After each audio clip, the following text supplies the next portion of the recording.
Welcome to the Third Space Podcast. This is Bennett, and you are listening to episode number 42 called The Elimination Button. Now, in this episode, we start off talking about signatures, which doesn't sound like an interesting topic, and I guess maybe part of the conversation isn't that interesting, but luckily it spawns a few sub-conversations that are somewhat entertaining. And then we bring back Mind Your Morals.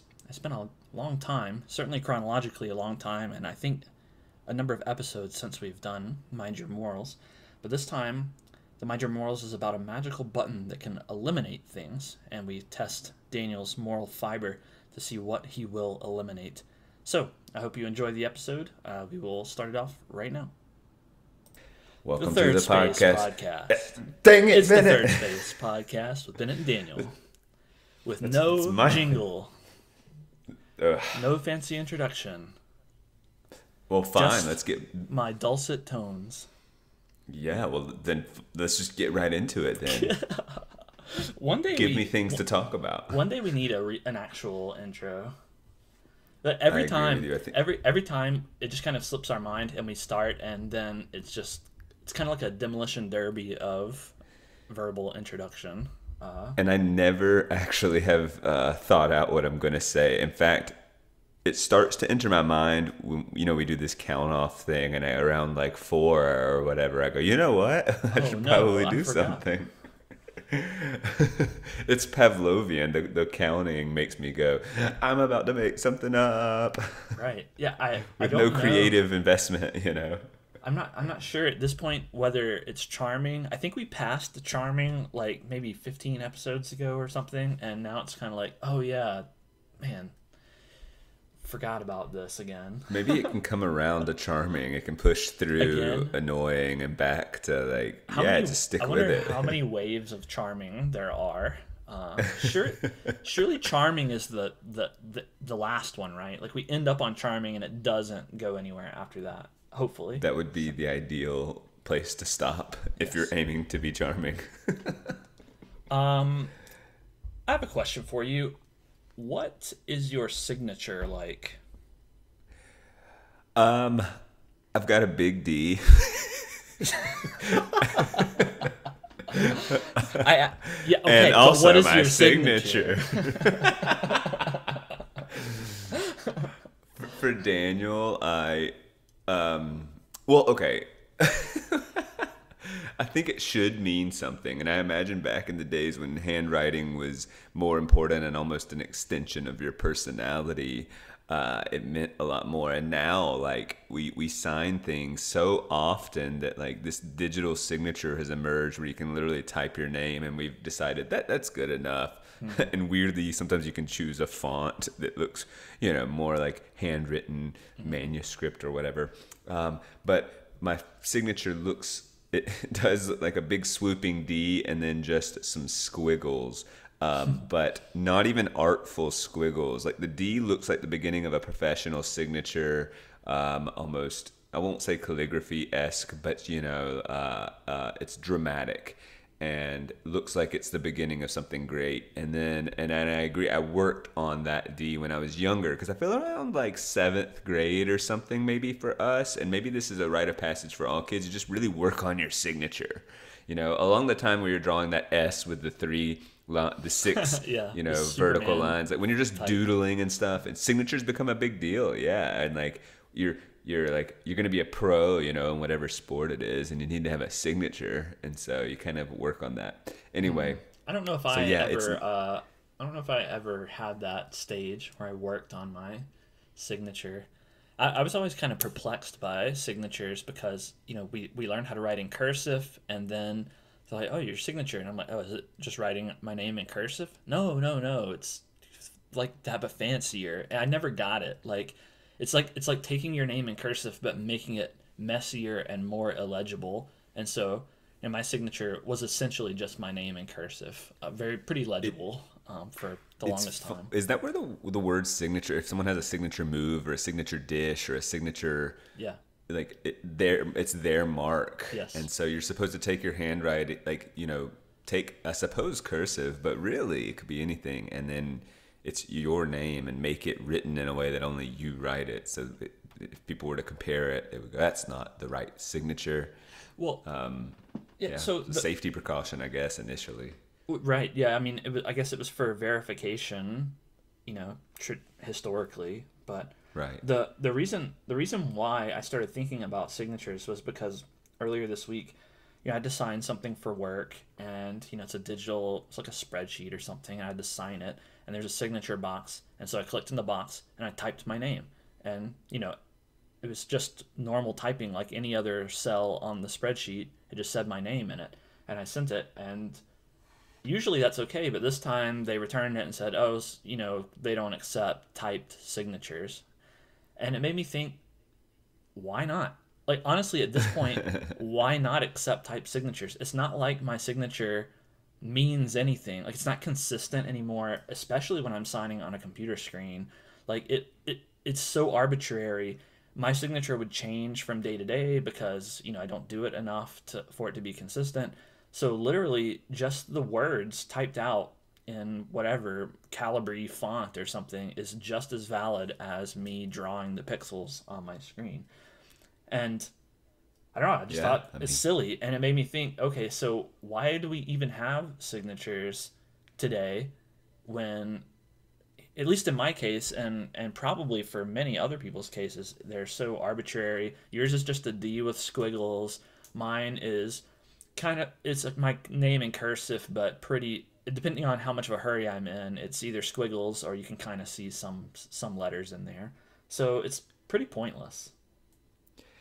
yeah, and I know I signed my lease, the last 3 or 4 leases I've ever signed have been digital, and you pick a font Yeah. to stick with. So I don't understand why your place of work wouldn't honor that. But you're right, like as a security measure, it seems like we're way past that in terms of tech. And like, every time I've run my signature, or excuse me, run my card and signing a receipt, or I think of like the grocery store and signing the digital little pad, I often will like draw a smiley face or something, and I'll make a comment about how I'm going to be a spy when I grow up, and I don't want my signature on file. Because once it's in that digital space, I mean, I'm joking, but like it is in that digital space and can be at that point replicated with, I mean, it seems like, okay, like how is this a security function?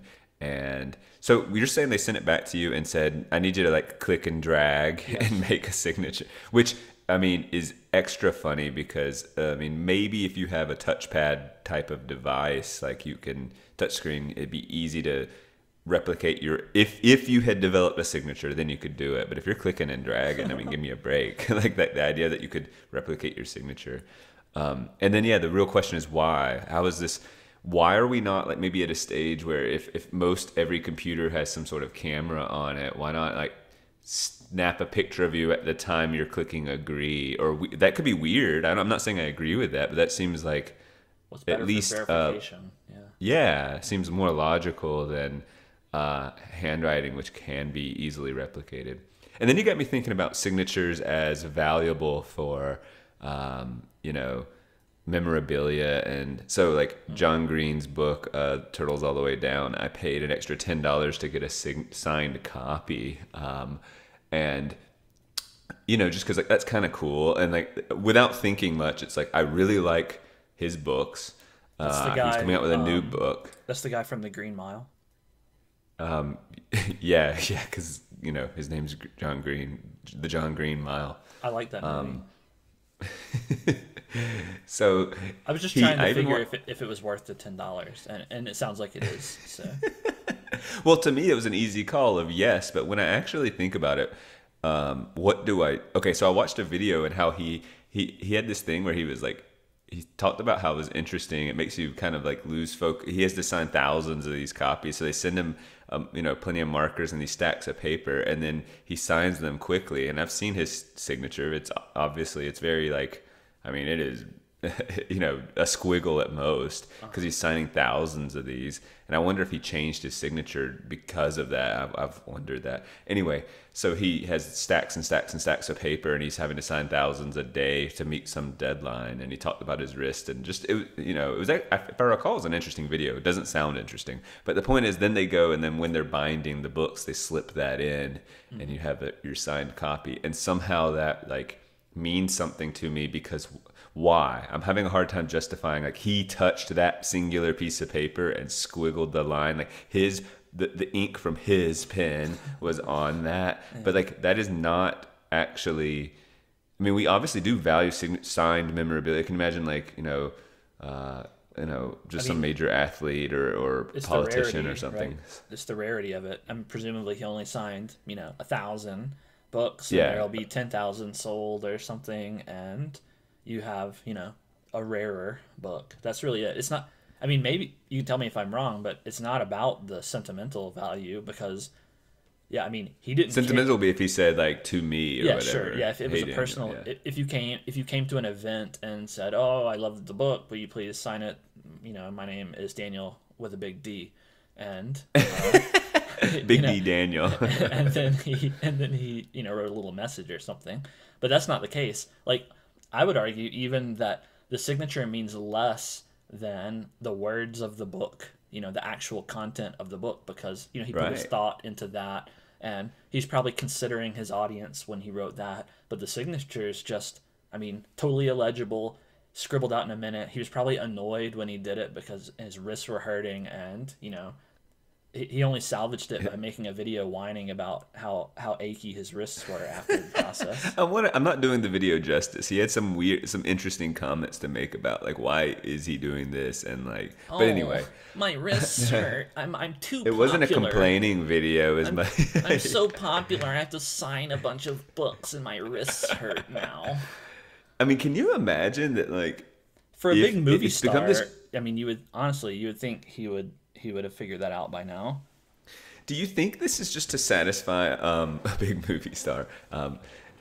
So famous people, you spot them in out in the wild in real life, and Like you get a picture with them. But even probably in the 70s and 80s, there were still famous people, but like maybe you didn't have a camera on person at all times. Mm-hmm. But there's this need to, like, can I get something from you, which is not okay, but we've agreed that, like, there you are, will you sign this, which seems to be this nice compromise of, okay, like, I'll give you this proof of our interaction, and it doesn't cost me much except a few seconds of my time.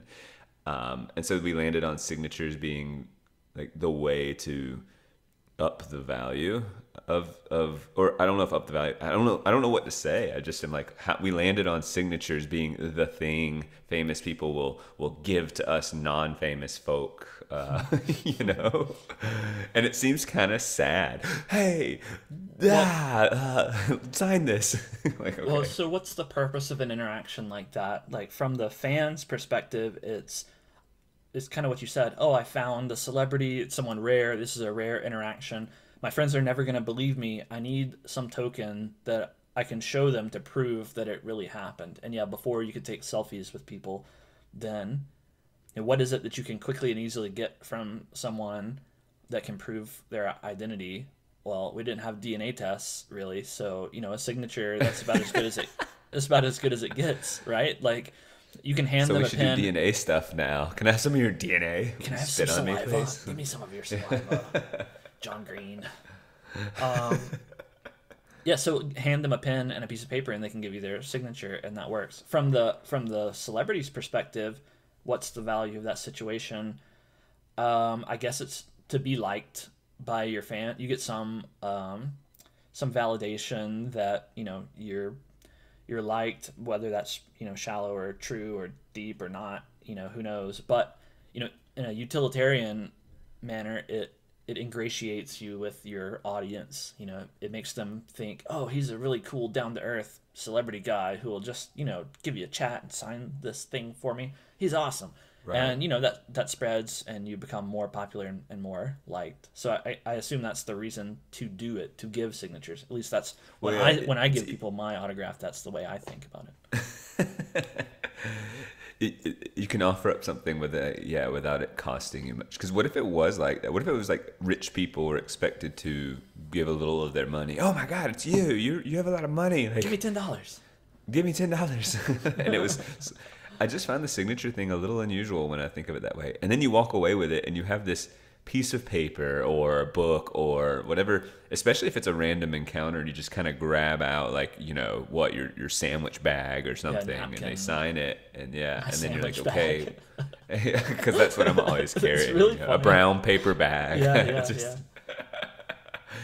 And then like, what do you do with that, and how much joy does it bring you? And do you really try to sell? Because you talked about rarity and it being something of some worth, I mean, I don't think it's something you're not gonna sell your sandwich bag, that John Green signed. If it were in person, it would just be a nice memento. Yeah, right? it's a memento, and the purpose is so that you can go to work and say, "Hey, I met this person. I saw this person," and it's the story, right? Like you're getting some social capital, at the very least, you're sparking the interest of your friends or colleagues or whoever for a few minutes with this entertaining story. So unless you've kind of gone to the irrational spot of fandom, then it's probably nothing more than a novelty. So what about me ordering the book and paying $10 more for that copy, and it has a sticker? I mean, it's very corporate. Ooh, it says signed copy, and just kind of I guess verifying it's legit. I don't know, but Yeah, corporate is a good copy. word. Like to me that's very kind of soulless, and It is like you're not gonna turn around and sell that book for a profit, because it was signed. I doubt. It seems so obvious to me at first. Like, of course, it's worth $10 to get a signed copy. But that's really neat and a little bit of a collector's edition, I guess. But I mean, I have no more joy in that. And I looked at it. I looked at his signature for all of, 5 seconds or so. I mean, I don't know what else are you supposed to do with it. You go, there it is. Yeah, you can kind of tilt it and examine. Yep, this wasn't printed. This was like handwritten. This was a marker. People collect things, and you could make the same argument that collecting rocks or Pokemon cards or bottle caps or whatever, sort of manufactured rarity, I guess, with things like. Yeah. Anyway, I mean, if someone pays an extra $10 for a holographic Blastoise Pokemon card, really reaching back in my memory here. Yeah, the Charizard was the big one. But like if they're paying an extra $10 to own something, let's not do Pokemon cards since they can be resold for value. Let's do something else. Like B movies. We watch B movies, right? And there's some value in B movies, inherent value, since you can watch them and enjoy them. But sometimes there's one we want to watch. We don't know how good it's going to be, and you can't find a copy for cheap, even used. And so, it's like, okay, well, I care about B movies. I care about this hobby. We collect these things, so I'll pay an extra $10. And you could argue that that's a stupid investment of $10, and if I can't find it for its actual value, then it's not worth $10. But, some people like to collect things, and if you like to collect, for example, if you like to collect books with signed copies of books, then maybe that $10 value is worth it to you, even if the objective value of that signature is pretty much nothing. That's a funny thought, though. You're having to convert the reason it might be valuable, and you have to get away from the value of a signature and get into collectibles, which is an entirely different discussion. Yeah. Well. I mean, that's value. Value is an interesting concept, and that's kind of what makes the whole economy function. Is that some people have differences in value, and that's why people can trade, right? If I value this thing more than you value it, then you'll give it to me in exchange for something that you value more than I do, and that's what makes the world go round, as they say. and so you value a signed copy of John Green's book, and he values your money, and that's an exchange that you're both willing to make. So what do you, to explore the idea of collection for a second in our B movies, I just want to visit that for a second, because I really like owning. I like the collection. I mean, you possess it, but like we have this thing, and you kind of can look over at it and say, look at all those things looking at it we've right watched. now. and I'm sure there's been a number of ones we've watched in, like, whether it's, I think a few on Netflix or just found online or something like that. I mean, probably it might even surprise us, because I would throw out a number like we've watched 5 or 6 that way, but it might be 20. Yeah, maybe something like that. Yeah. I mean, and we started our hobby, which is charming to say, but Blockbuster, renting renting the like bad creature features. I mean, did we rent Ice Spiders? Yeah, Ice Spiders was an early one. Yeah, but it was like early, but it wasn't the first 3 or 4, not. I don't think. So no. It was, we would go, so we were well into our hobby at Blockbuster. Man, that is, man. It's been a while. It's been quite a while since we started watching these awful movies. The number of, so we, man. So the collection, though, is so nice. And so, that's when it's worth saying, oh, like if we found it on Netflix for free, or we could have this physical copy for $4, $4 just doesn't feel like anything, basically. I mean, I'm not saying it's nothing, but I mean, the answer for me, and I imagine it is for you, is yes, get the physical copy easy. Definitely. Just because it's a record that we would have. Like, there's no question. And it earns a space on the shelf. You can put it up there with the others in relative order, and when you look at the shelf, I can see it. Like, when I look at my shelf full of our B movies, I get pleasant. It's a pleasant experience. I think about, B movies, that's fun. I remember some of the funniest ones, and even the terrible memories of the horrible B movies that we endured. Even that gives me some little bit of pleasure, thinking, how I'm not enduring that at the moment, and. Or that it's folded into some greater hobby that we sacrifice for. Right. We have to travel through the dirt, to get to the. We're so noble. Gold. But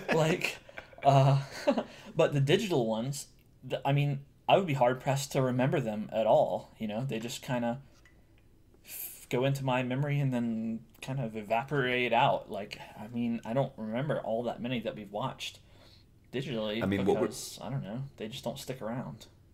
And what we're saying is that the ownership of the films, which is interesting because you technically are in possession of them and own them all. I mean, I've contributed financially to some, but whatever. Like that doesn't really matter. But the point is, I guess the point is that what does it mean to own something? Because we have a B-movie compendium where we will write down you will write down a quick review and some memorable lines and, to be or not to be kind of thing.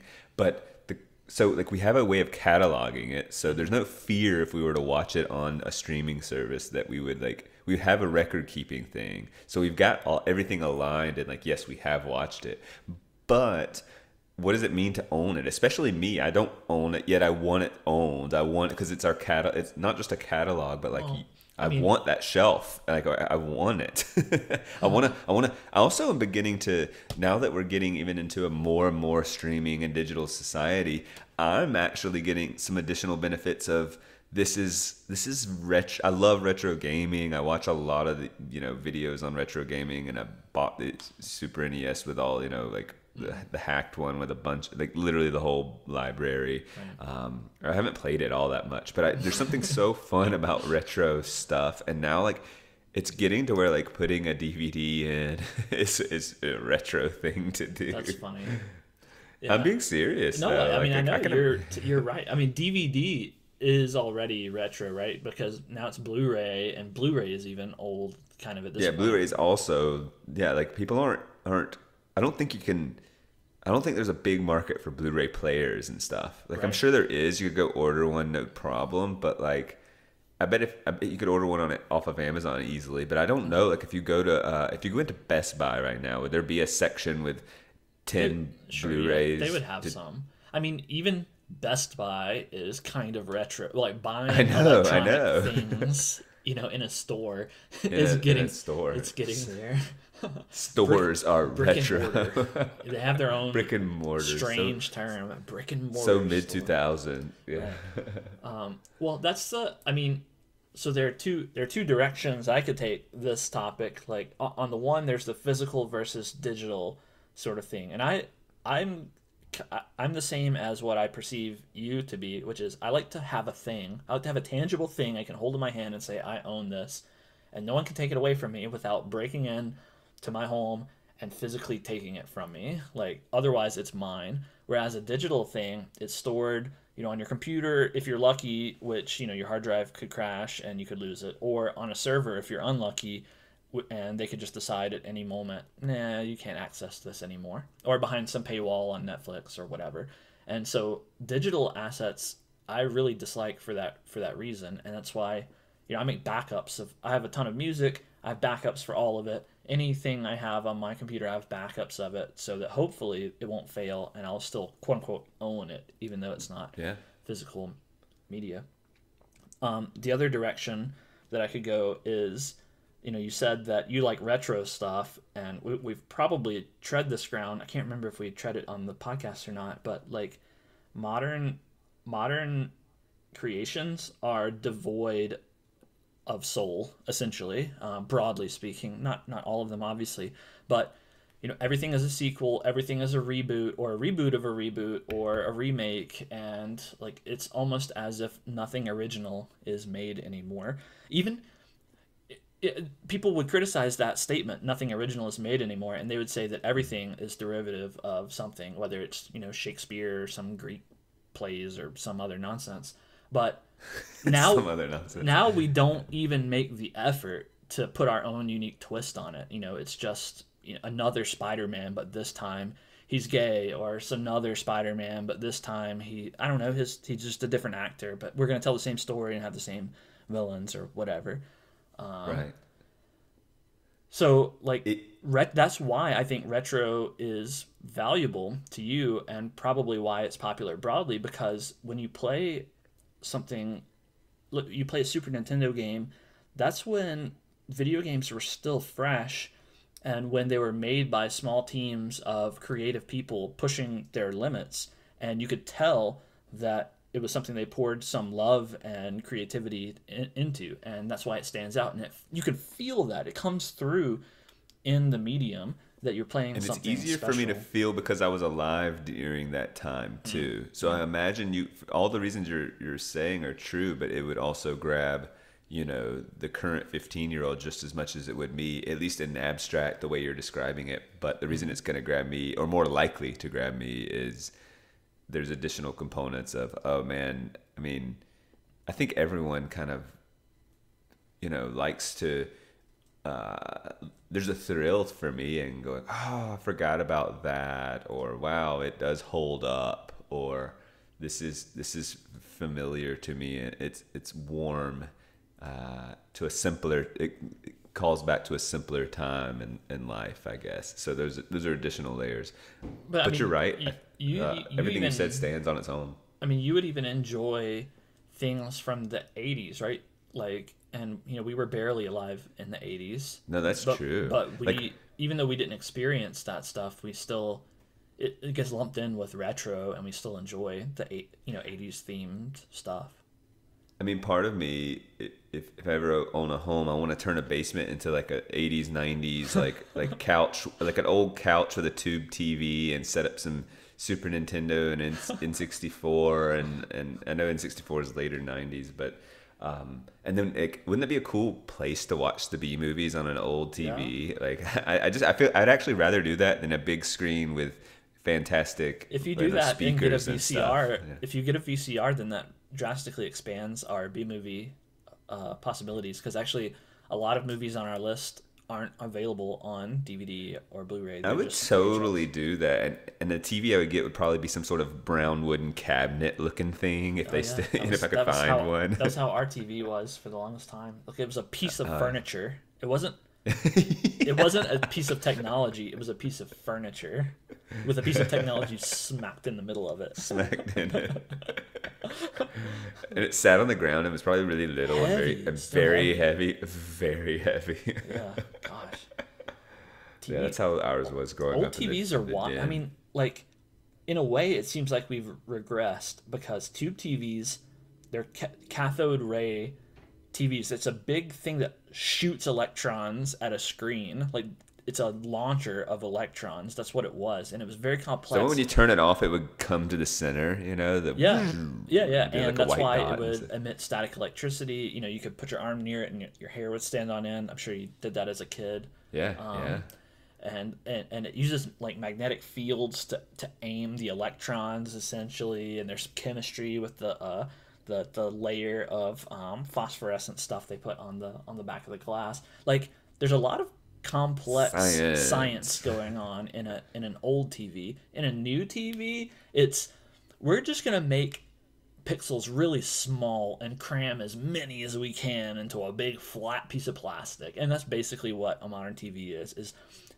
thousands, or I guess it's millions. Is it millions? Whatever. It's a huge number of tiny pixels that they just cram on plastic, and so that's just technologically less impressive to me.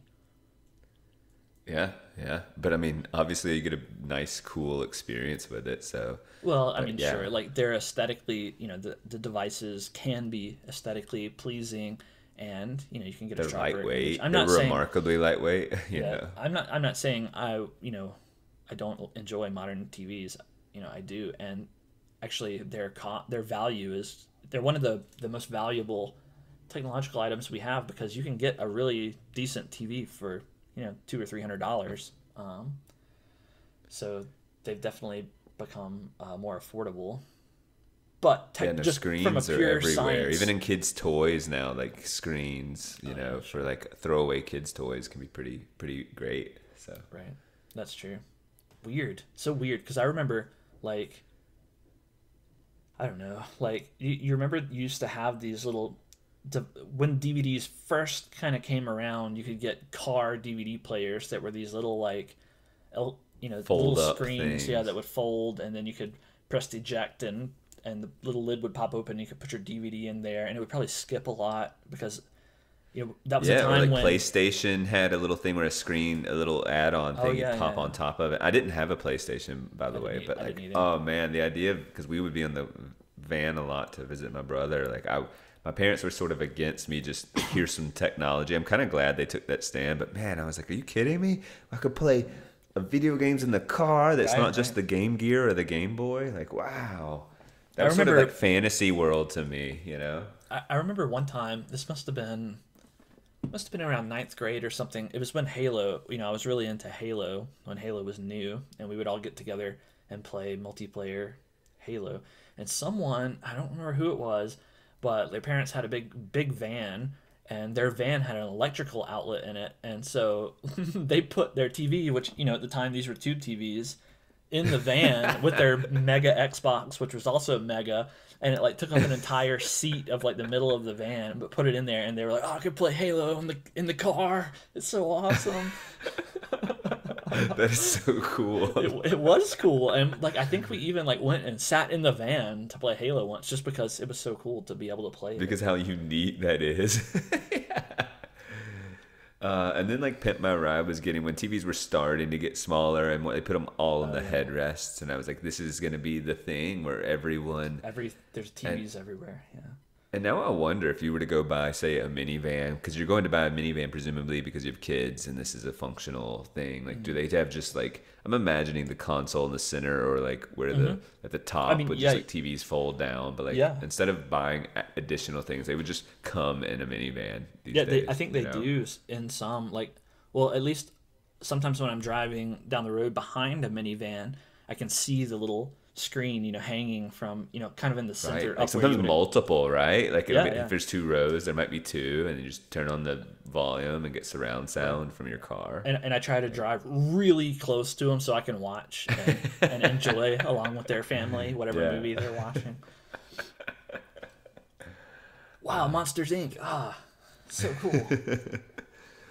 It'd be strange if they were watching something illicit and not family friendly. Just wow, that's for everyone, I guess. Everyone can see. So signatures, yeah. Signatures. Cool. Well, actually, before we leave the topic of signatures, you mentioned sometimes you'll put a smiley face or something like that. Is there It's like, is there anything wrong with that? Like, given how little we care about signatures now, other methods of verification, like we maybe this is an opportunity to see signatures as an area of freedom, right? Like we can, why limit yourself to letters, alphanumeric characters? Why not draw a little cartoon or something and have that be your signature or mark? Like Or like why would that be Prince any has less that valid? symbol. You could have a symbol. Yeah, I Yeah. could have a symbol, the person formerly known as Bennett, and I could have some And now goofy. you're this. Now I'm this thing. Isn't that what his claim was? I mean, artist formerly known as Prince, and he was that weird, almost Yeah. fleur de lis looking thing. Well, it was like, yeah, it looked kind of like the male or female symbol, but weirder and purple. Yeah, that was And his thing. It that's was, not something you can say. It's not something you could say. It'd just be like, that's me. yeah, well, Like, I mean, that's why okay. he ended up going, people say, I don't know whether they say this jokingly or seriously, but is the artist formerly known as Prince, and that was how he was referred to. Yeah, it became like a cultural thing to say that, and like it became a joke to use in different scenarios. But it was because of him. I mean, that was it. Like Yeah. the artist formerly known as Prince. I mean, actually, Yeah, but no, I don't. maybe this is a frontier we should not broach, because then maybe everyone would be the person formerly known as, and then we would say their name, but everyone would have their own little special snowflake, flower or doodle or spiral or whatever, and they're like, "Oh, I'm not I'm not Daniel. I'm the person formerly known as Daniel." And then they hold up, or maybe you have it tattooed on you, so you like pull up your sleeve and you're like, "This is me," and you point to the symbol. Well, that's the thing. You're making introductions, and if you just are introducing yourself as the person formerly known as, but I'm actually this, like, then what are you doing? I mean, are you just being? I mean, it seems very obstructive, Yeah. or Hi, nice to meet you. trying to I'm get the to person formerly known as Bennett. Yeah, okay, but who are like, you oh, now? but who are you now? I'm this. The idea of like Dun. showing something abstract, like a piece of art, because that's what it is. I mean, whether you think it's like, but it's like, not, instead of having words to your name, you just have a piece of art and say, "That's my name." Don't wear it out, Like, okay. Don't worry about it. I actually can't because I can't say it. Yeah, I was talking to, and then you pause a really long time and you draw the Draw piece out. of art and show, and then continue. But it takes 2 hours and they forgot what you were saying. Very Just funny. that sounds like a skit, like sketch comedy It does stuff. sound like a good skit. Yeah, like actually, I think I'm pretty sure I saw this. I think Japan's they use little stamps, little ink stamps, and that's what they use for signatures. Everyone has it in their wallet or pocket or whatever, and you pull the cap off and just stamp, and it's basically a signature, but in a little pen, and it's customized for, I guess, your name or your family or something. Well, look, if I do a little drawing, I think if there was some issue of like, did you sign this? And then they pull up the signature and it shows a little rocket ship that I drew or something, like yes, Oh, I Right. remember drawing that. Like, so it doesn't even have to be like something I draw every time. But if everyone drew random stuff, now we're Yeah, in a then little you bit of could a be bind. But the confused. fact that I'm the weird guy drawing stuff for my signature, that could be very useful. Because almost anyone trying to, if I only drew, the problem is sometimes I actually just write my name. But if I only drew and then they claim they had my signature on something, and if anyone attempted to write Daniel, like they're forging. So Right. Well, I mean, that's why.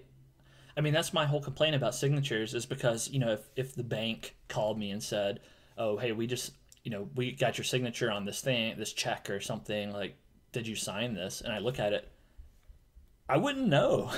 I wouldn't know because, like, if it looks it vaguely says like Bennett. if it looks vaguely like a B with some scribbles after it, then yeah, I mean, maybe that's possible. I signed that. But if it was, a rocket ship, like you say, or something like that, then well, then I'm gonna recognize it. Yeah, or not recognize it, I guess, is the good thing too. So yeah.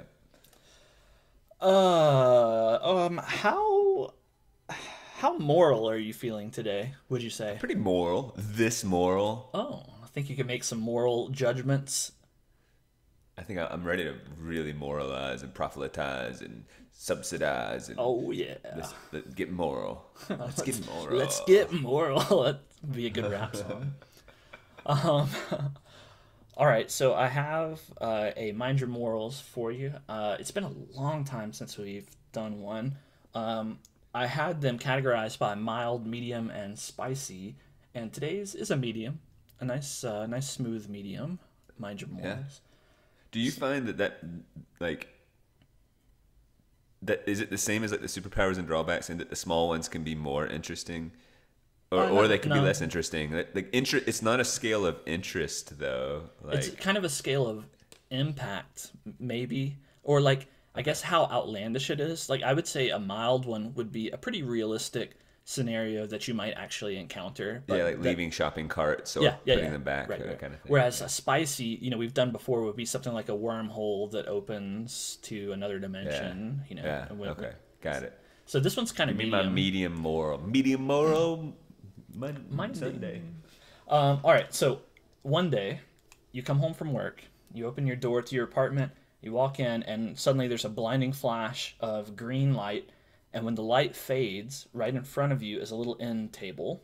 And on top of the end table is an object, a device. The device, it looks sort of like the classic easy button, the little pedestal with a red hand-sized round button on top. The only difference Yeah. is that beneath the button there's a little screen, like an LCD screen or something for words. And so this button is not the easy button; it's the elimination button. That's what it's called. So Okay. how this device works is you can shake it like a magic 8 ball, and some words will appear on the display below the button.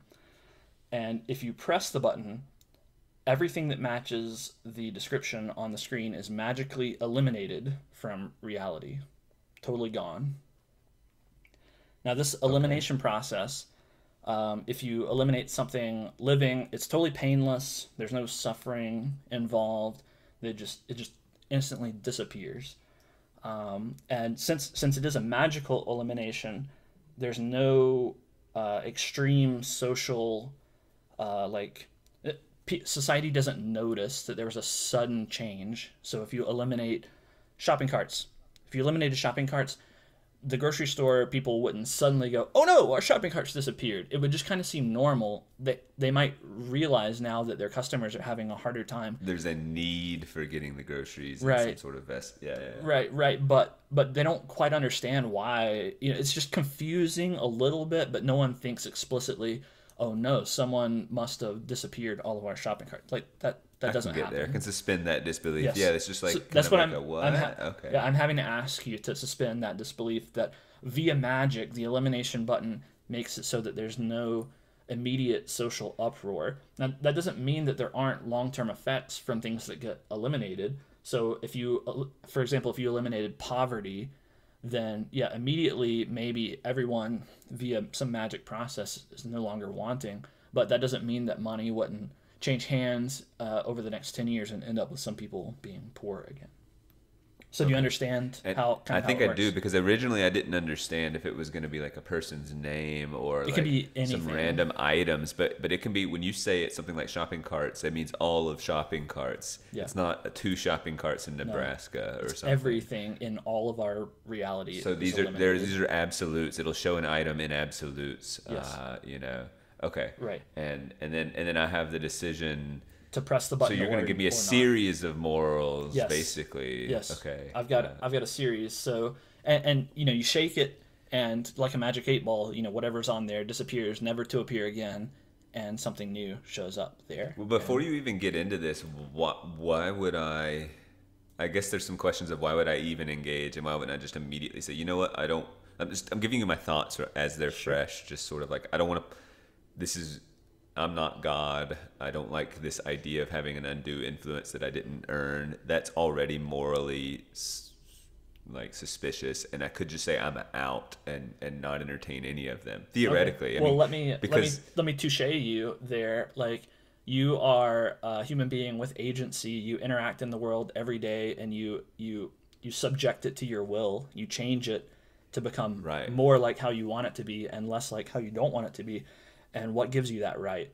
Like, isn't that morally suspect Well, no, to I actually change think the it's world? like it's just like I am going to change the world. I think that the concern I have is now I'm given a tool that, like everything else in my life, the tools and things, the just part is that like I either worked for them or found my way to them or acquired them or whatever thing. The influence I'm making is fairly just in that, like, now I'm given this this ridiculous powerful thing that like just it fallen in my lap, and like to wield it is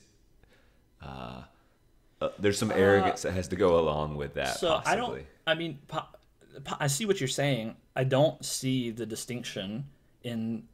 I don't see the distinction from your normal everyday actions. You're a teacher. You get in front of a class, 100 kids a day or however many kids a day, and you inseminate their young minds with your ideas, and you change the next generation, and you're putting ideas in their head. That's a huge amount of influence. What gives you the right? Right. Like, Well, I'm not bending their wills. I'm actually just presenting them ideas. But if you gave me a button I could press that would bend wills, then I'm like, it's perhaps this is silly to even argue this point, but it's the supernatural point that I'm like, which, look, I mean, for thought experiments, we need some supernatural play in there. So I don't want to get silly, but I just am like, if I present to students ideas that starts to shape their beliefs, that seems fine to me. But if I clicked a button to make them vote a certain way, or yeah, you're changing. that, You're imposing on their free will. So I understand yes, that argument, but you're still putting your own motivations into the world, whether by giving ideas to your students, nudging them in one direction or another, forbidding them from engaging in certain actions, disciplining them when they do the actions that you don't approve of, true, yeah, or yeah, step out of the classroom and say, you eat at a particular restaurant, you eat at Culver's, and you're buying beef, you're giving your money to an industry that kills, animals, like right. everything I'm you do has supporting a bigger system, yeah, right, yeah. yeah. The things you do have moral strings attached to them, and pressing the elimination button, yeah, obviously the string might be a little fatter because this is a supernatural device that gives you inordinate power, but it's a difference of degree, not a difference of kind. Does that make sense? And I mean, Yes, no, it does. But it's the difference of degree. Yes, I agree it with you. is It's a just that it I've is all a of been big given yes. It's a given a big giant degree that I shouldn't have, and that's yes. what all I Well, mean is that I shouldn't have it. that's It's right. not just that I have it, and maybe If you and that's a don't if silly you point don't of contention. if you don't have it, then this is a really short segment. This is a really short mind your morals. And I do want to hear it. I was just I was just exploring that idea let of me going. let me throw one more thing just kind of on this argument at you. Like, if you could make a small but moral contribution to society, like maybe you help someone who is in need, or someone injures themselves and you comfort them or help them or whatever. If you could do a small moral act, then why would you not also do a big moral act? Like, if you judge Yeah, it to be moral, then like you're going to get to choose, right? So some of these things Right. that I'm going to list, maybe you say, this is too risky for me. I don't know what the effects would be. It would be arrogant of me to, and in fact, I think that's probably what you'll say for many of them. But I hope that at least with some of them, you'll say, you know what? I think I know best in this instance, and I'm Yeah, going to press yeah. the button. Like, that's where Well, I it think gets interesting. that is convincing too, is because if I would change things the way I see it for the positive in small instances, why would I not extend that? And why would I not extend that? Yes. Also, I think that even people that have like influencers out there in the world, famous people and powerhouse politicians and stuff, they have undue influence that is not completely just, to be honest. Like, yeah, maybe they earned it in terms of running, but like, are you like, does, like, to say someone like Trump maybe has the most name recognition and like is one of the more notable people in the world, and there's no way as an individual he deserves like there's just this weird, a lot of circumstance and a lot of things have Yes. happened that have gotten him to like ultra superpower status that Right. like it's hard to just say like, yeah, he completely as an individual earned that. I'm not making Yes. some sort And of so like, by the way, so yeah, so he and then he exercises that influence Exactly. morally, or like it is okay to go exercise that influence. So right, if famous people can do it, maybe I should too. yeah, if you have that influence, then there are times when anything you do is a moral, it's a moral decision, right? And so you have the influence. There's no getting away from it. So you may Yes. as well try to make the decisions to the best of your ability. And that's the mindset that I hope you'll adopt after you walk into your apartment and the blinding flash of green light reveals to you the elimination button on a small decorative end table that you can also use. Decorative. Oh, great. All right. Well, I think I'm ready. Hit me with it. Okay, you shake the button, and on the screen appears a rapist. Just one single rapist. Okay. A rapist. So I press the button and they are gone from this world. Yeah, if you press the button, they are eliminated. They're just gone. Well, I can tell you my knee jerk is absolutely not to press the button because You like rapists? yeah, that's why I'm so pro rape. I mean, to take the complexity of any individual and put just one qualifier is all of who they are, and that they should be defined by that. And you didn't even say a murderer, by the way. I mean, like, No, I chose a rapist. by the way, rape's terrible. I'm not trying to, but this clearly it's a person who has done something horrible, and I have no other context. That's what's interesting about this device, I think, is it sounds very straightforward. It doesn't say, I can read a biography on him, No. right? I can't, or her, I suppose. But like, No. the point is, I can't read any. I just know a rapist will be eliminated. By the way, I really appreciate your egalitarianism there. I mean, I wasn't trying to just. I think it's possible that It is women possible. can No, rape. I'm just saying. You know what? You're so moral. I didn't expect the amount of morality that I would get from you. And so yeah, for me, we don't know if. And also, I'm going to assume that the button is correct. This isn't an accused rapist. This This is magical. It's someone who. Yes. It's an actual Actually, rapist. For this one, we don't. since it's a singular rapist. It's not the name of a particular rapist. It is, I guess, a randomly chosen rapist. So it's either someone who maybe they've been caught and convicted, maybe they're in prison already, maybe they haven't been caught yet. You don't know. Okay. It's just a. And we don't know if it was a singular incident either, right? And we don't know. It's just someone who has committed the act of rape.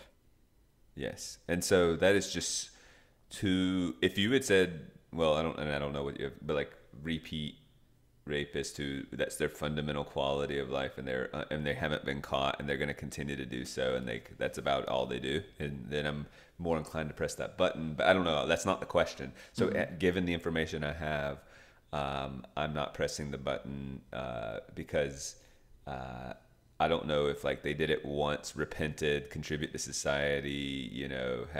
What is the idea of restorative justice, and are they okay? Like we just too many unknown to literally take a life. So no way I'm pressing that button on that one. That's okay. Fairly easy. All right. Well, okay. My follow-up was going to be all rapists, but I guess that now I don't need to ask that. Well, no, that's a little more complicated, but if I can't, that's just like a lot of potentially good people to. I mean, weird to say, these sort of dichotomies, are they good, are they bad, are they like, you're just saying bad people, not for the thought experiment, it's like bad people, but not the worst people. I guess yes. Murderers would be worse. I mean, some people would probably take issue with that, but I agree with you that a murderer. I could see why someone would take issue. I think ultimately ending life is worse than like inflicting pain upon the life. Yes. I guess you could torture can be different and like and more, but on a scale. All rapists. This one is more complicated. I will give you that because oh my gosh, like Like the reason it's complicated is because now the moral good is just skyrocketed. If I could end, this wouldn't end all rape ever. It would just be No. currently anyone who has raped Yes. is now gone. Eliminated And you're painlessly. saying, yeah, and families don't say I've lost a loved one, or do they? You said kind of magically that they just kind of never existed. Yeah, so I would say that it just doesn't cause any immediate uproar. So if you eliminated all rapists and maybe there was some man or woman who was a husband or wife who had committed a rape and maybe got away with it and didn't tell them or something, they would just be eliminated, and their spouse would they wouldn't go, oh no, my spouse is gone, they were completely disappeared. Their spouse would just be gone, and they wouldn't immediately. They'd feel lonely. They would feel maybe or lonely, upset, or maybe or they're like, man, I can't afford the house payment this month. As like, why is it suddenly so hard to pay? It would just be confusing to them, why their situation is different. But all of the, maybe the names on their joint accounts and all that would be magically altered to be only them. They couldn't They couldn't dig into the past and discover that person's that the person previously existed. although more tempting, because the resolute no of a rapist and is softened a bit, but still remains a pretty firm no for me and all rapists as well. Okay. Are you with me so far, or do you want to share your opinions at the end, or how do you want to do this?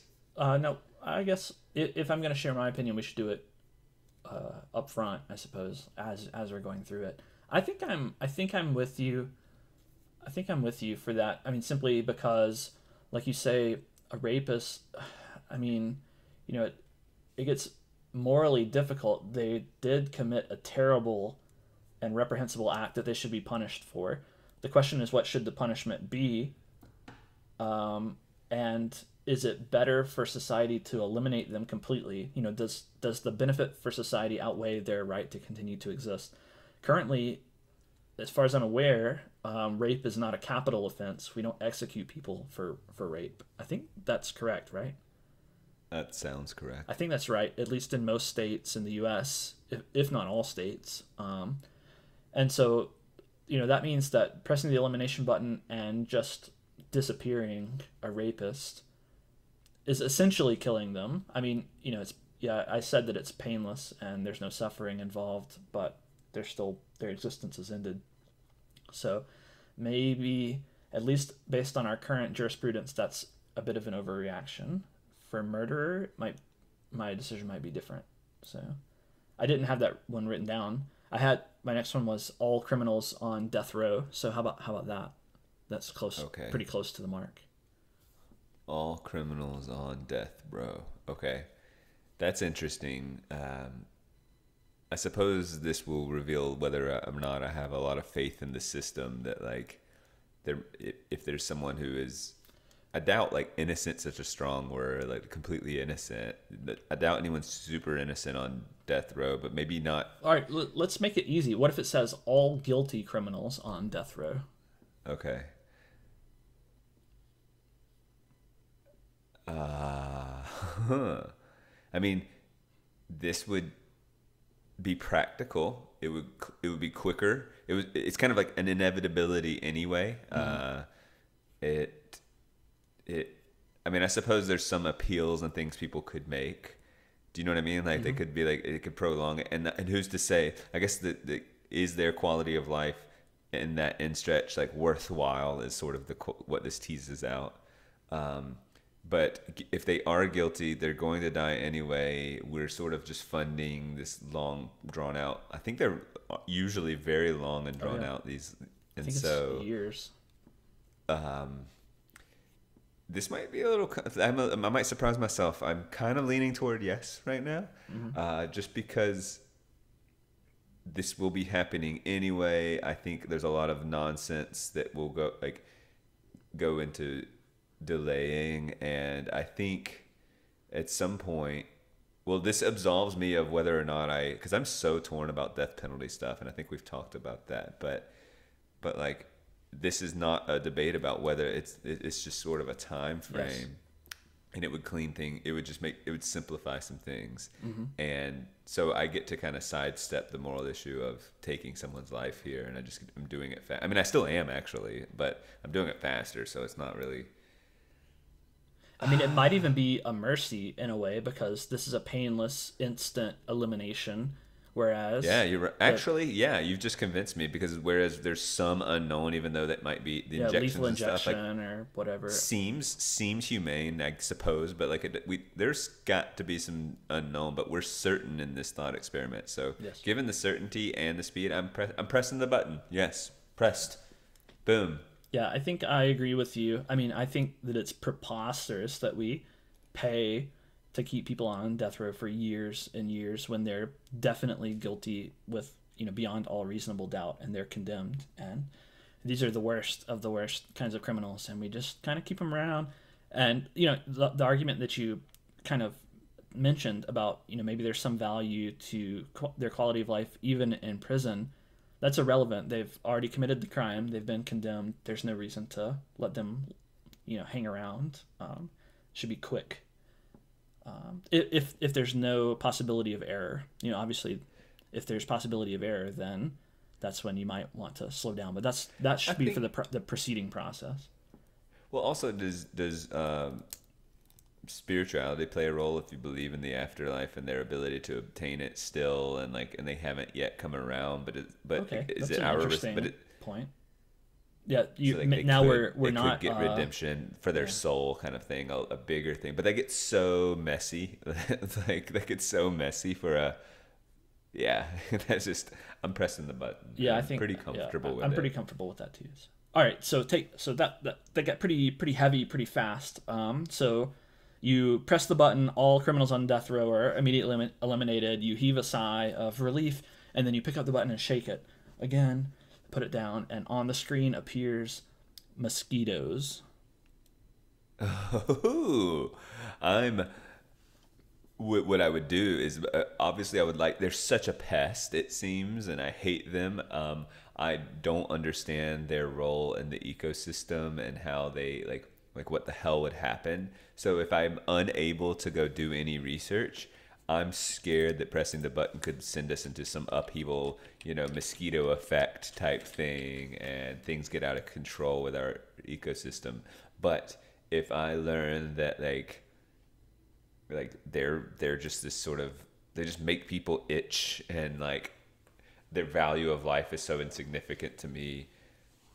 So if it were truly about if their disruption to the ecosystem were minimal, I'm pressing it, man.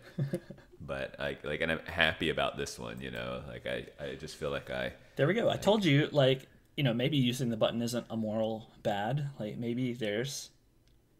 Is it even a moral good that I've done? Is to eliminate some people getting some really itchy legs and arms and malaria and stuff like that. Oh yeah, of course, disease and stuff. And in fact, I mean, you might be able to argue that even if there are ecological knock-on effects, that the saving the probably millions of lives, I don't know how many people die from malaria every year. It's got to be millions.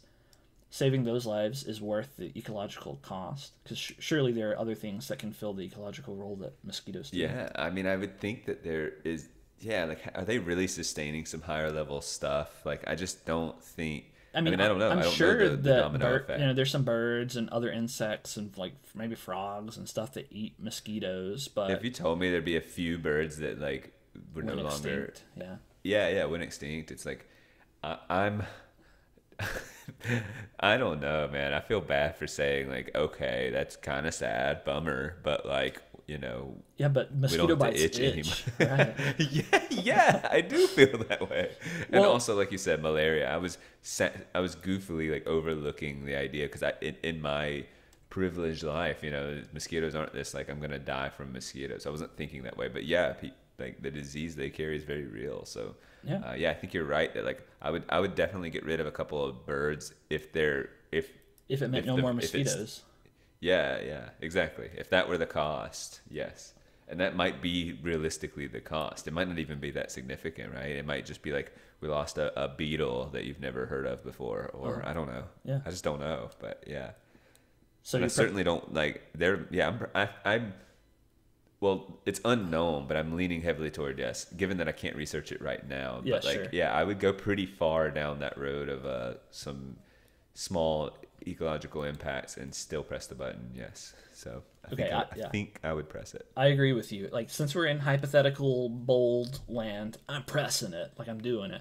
In reality, with the button sitting in front of me and the word mosquitoes on it, I might do some research and try to figure out what the impacts would be. But even so, I lean towards pressing it. I would be doing research to convince myself why I shouldn't instead of convincing myself why I should. You're right.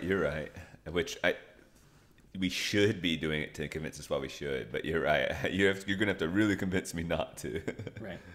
Okay, so you press the button, all the mosquitoes are gone, and in your newfound comfort, you pick up the button, shake it, put it down, and on the screen appears cancer. Oh man. My inclination is to say absolutely, the impact of that would be pretty severe for, well, first of all, some people would live longer than they would have otherwise. Although I think death finds a way, I really do. We're going to die something, but man, that seems to be such at least in our sort of collective conscience about what older people die of, young people too. I mean, just this sort of haunting demon of, so getting rid of that's awesome. Also the medical aspect, like all the multi-billion dollar industry with all the meds surrounding it. I wonder, shifting those resources sounds really positive. Like it would just shift toward whatever else kills us off. And I imagine a lot of the included in the multi-billion dollar industry is sort of pain management stuff. And so that's probably always going to be with us, because if death is ever on the horizon, we're dying and it's painful often, and we need to manage that. So it might be, I doubt there'd be a huge shift in those potential like medicines and stuff. But yeah, just shifting I'm trying to think if okay, so you got the medical aspect, and that's like, that impacts economics, but it seems for the positive, right? They no longer have this need, so we can reshift those resources, which is awesome. So it seems like a positive. People living longer than quote unquote they would otherwise, or like, I'm trying to think of the moral issue there. I mean, again, I'm playing God, I suppose. And so for the same reasons, I'm very concerned about death penalties and eliminating human beings. Like, I have to pause and explore all the aspects of taking them away. Should I pause just as long to say, wait, I'm giving them extended life? Like, it seems that I should. Because I'm toying with preciousness of life and I'm disrupting nature, so I should give that some pause. So let me think. Yeah. What's so bad about people living a little longer? They continue to both contribute and take resources. I mean, hard to imagine that a person takes more resources cancer-free than with cancer.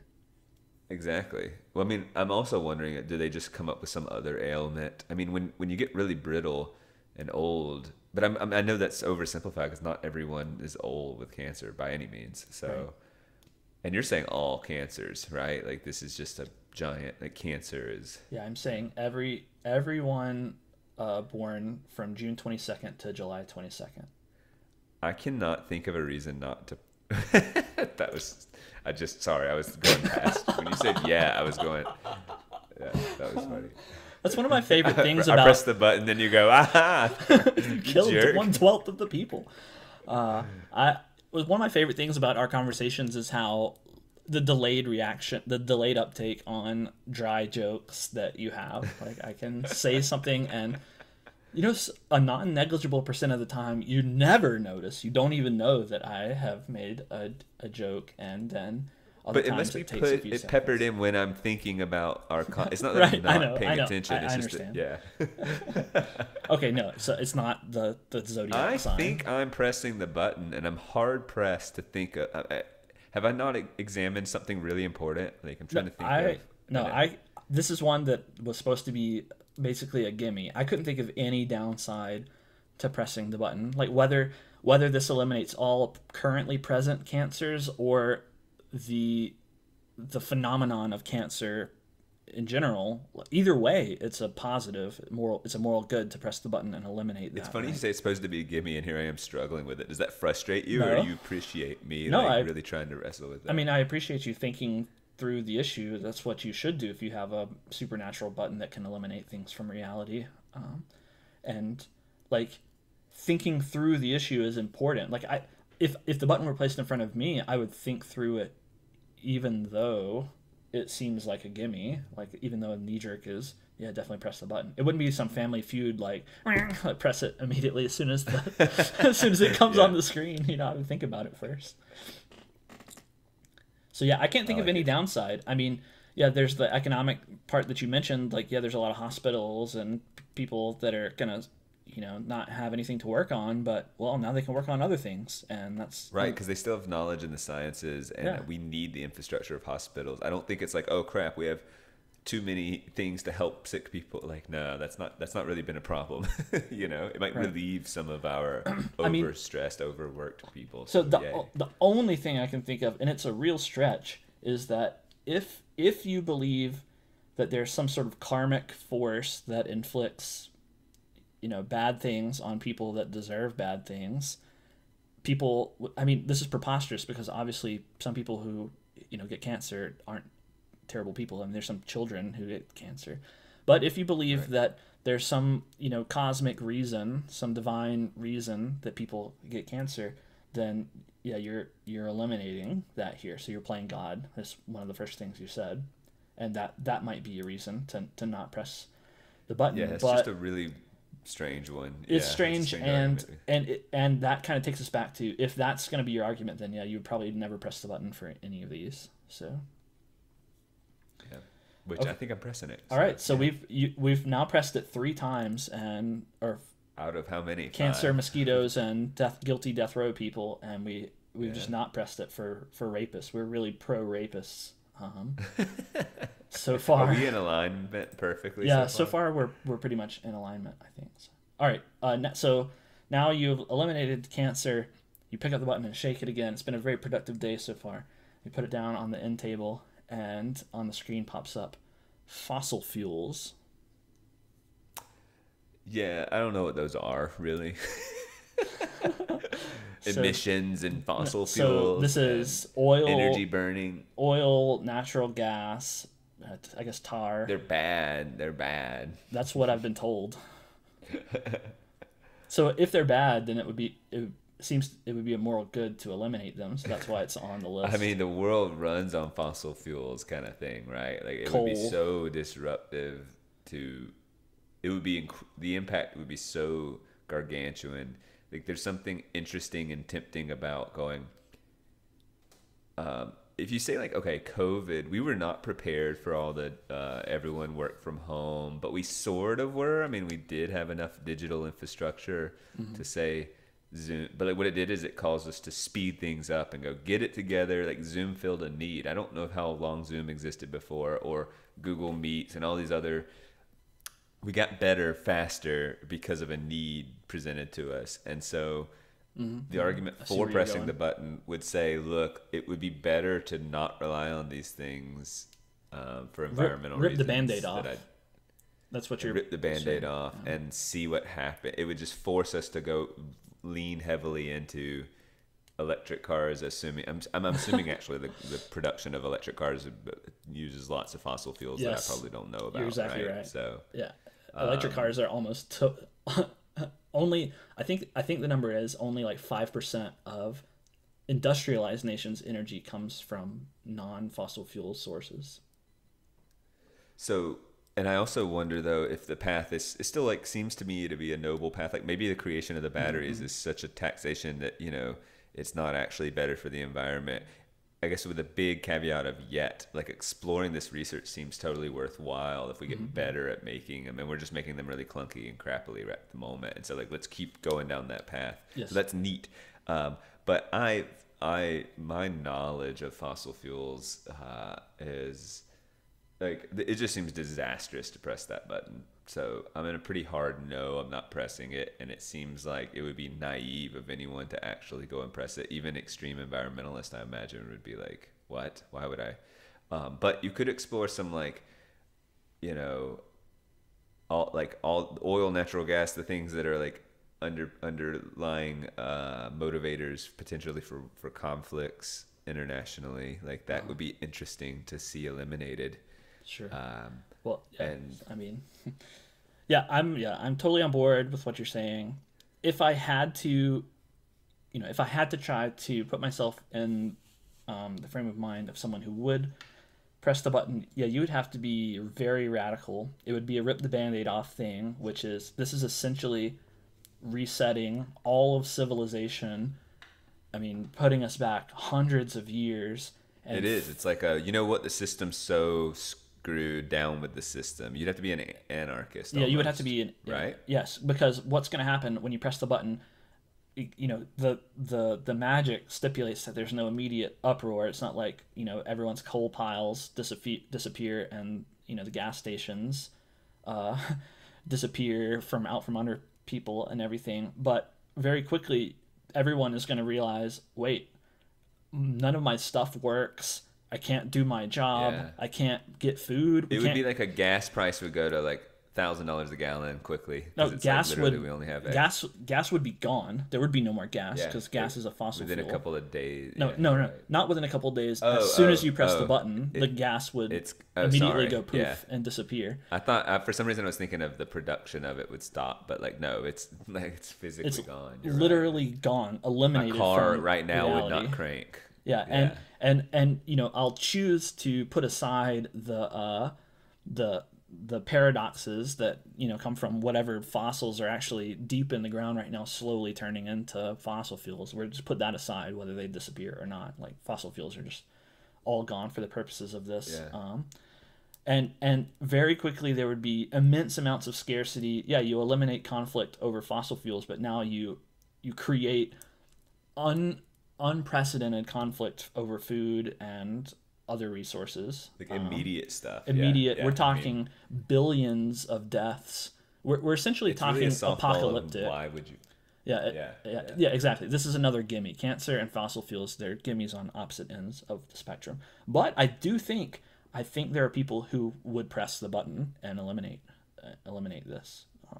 Just sort of through vague political, like either ignorance or ideologies, ideology, ignorance, delusion, or anarchy. Kind of rip the Band-Aid off mentality. I think those are is an ideology, right? Like anarchy is like. Yeah, sure. Yeah. All right. Yep. All right. Well, we're in accord again. I wonder if there are any that we won't be in accord on. I guess we'll find out. So. All right, so you refrain from pressing the button on fossil fuels to the outcry of a few lunatics. You pick up the button and shake it, put it back on the end table, and now on the screen, spelled correctly, is the word typos.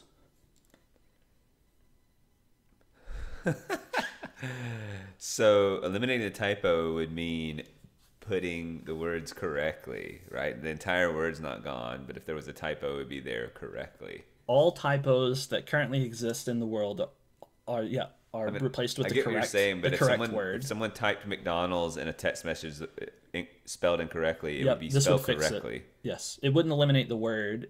It would fix, there would be blanks where I'm going, where do you want to go to lunch? You didn't say. Yeah. This isn't. Yes, that's actually a good question. I'm glad you asked. It's typographical errors are eliminated, so the error part is gone, and the word is essentially fixed.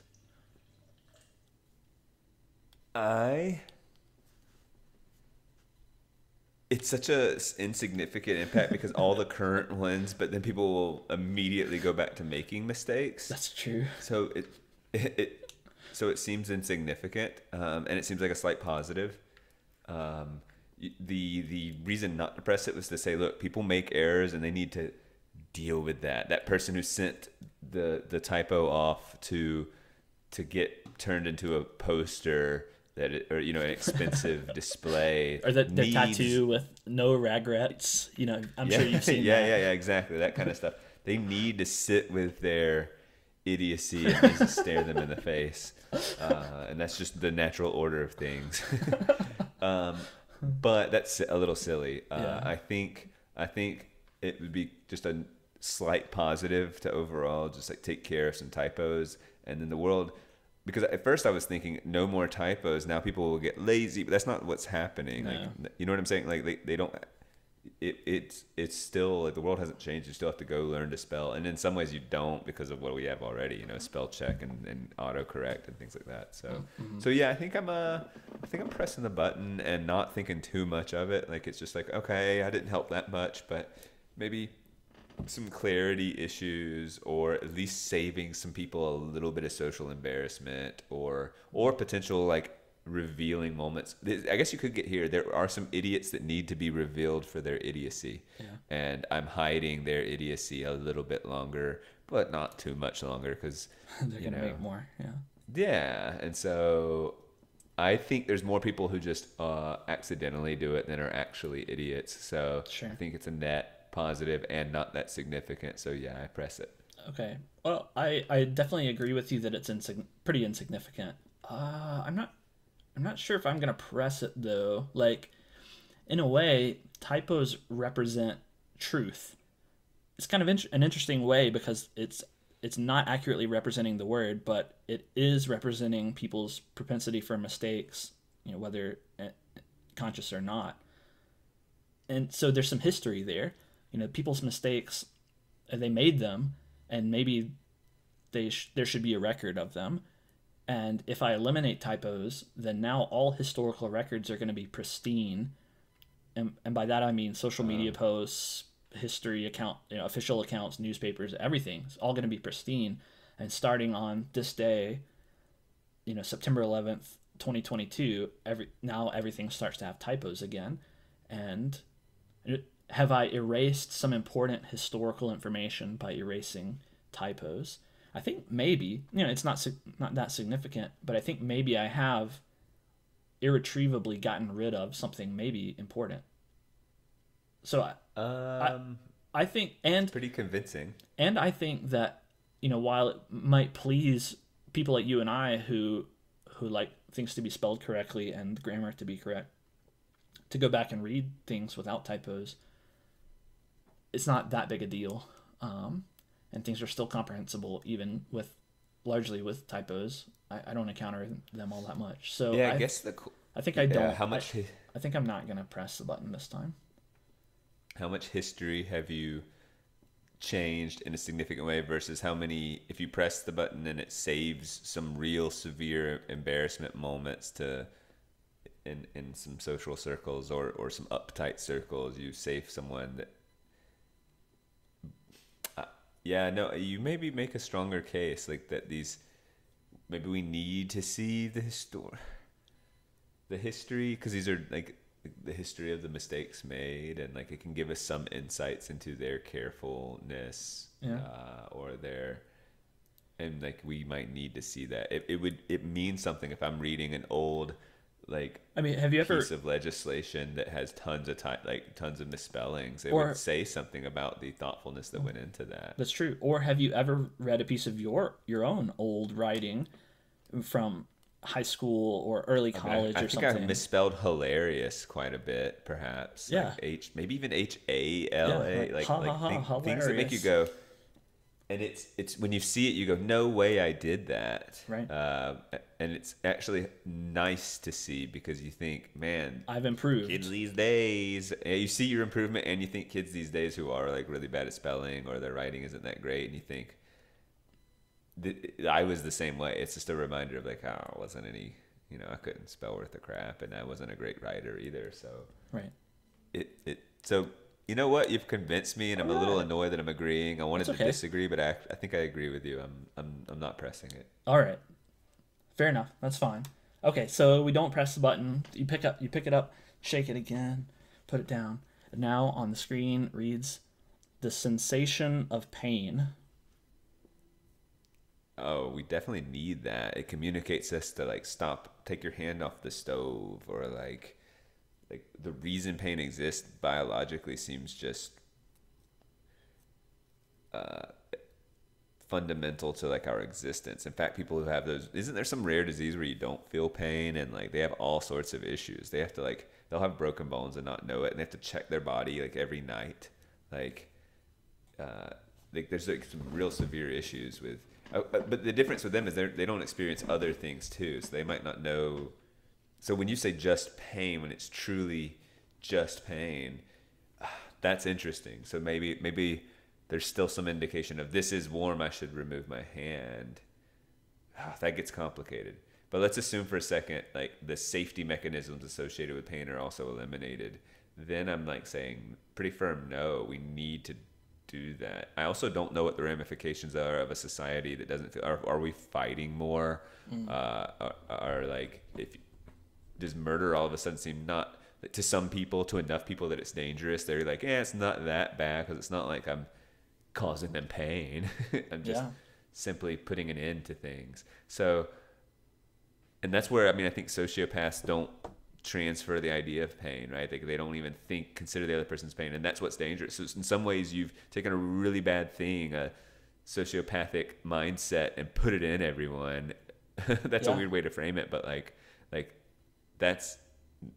So I think there's a lot more violence that erupts as a result, potentially. And I think that just your modern everyday like safety mechanisms that pain, the reason it exists, starts to at least become in question. So it seems like a really bad idea to remove it. At least that's my knee jerk for you. So I'm not going to press it. Can you convince me to press it? All right. So I'm on board with all the stuff that you said. The only argument I could muster to maybe press the button is that we have a lot of physiological and biological mechanisms that we have. I won't say surpassed, but our cognitive ability has allowed us to maybe make redundant, and pain may be one of those. When you say it lets you pull your hand off the stove, it's true. Pain does do that, and actually we have a kind of a short circuit mechanism in our bodies that we can pull our hand from the stove before we even consciously are aware that we're being hurt. That's how fast our pain response system is. But we are also smart enough to know that we should not put our hand on the stove because we're being damaged by that. I think a lot of the ways we get hurt, we know that they would be painful and we shouldn't do them. And so that I guess that would be my argument, is that maybe our brains are big enough and smart enough now that we don't need pain anymore.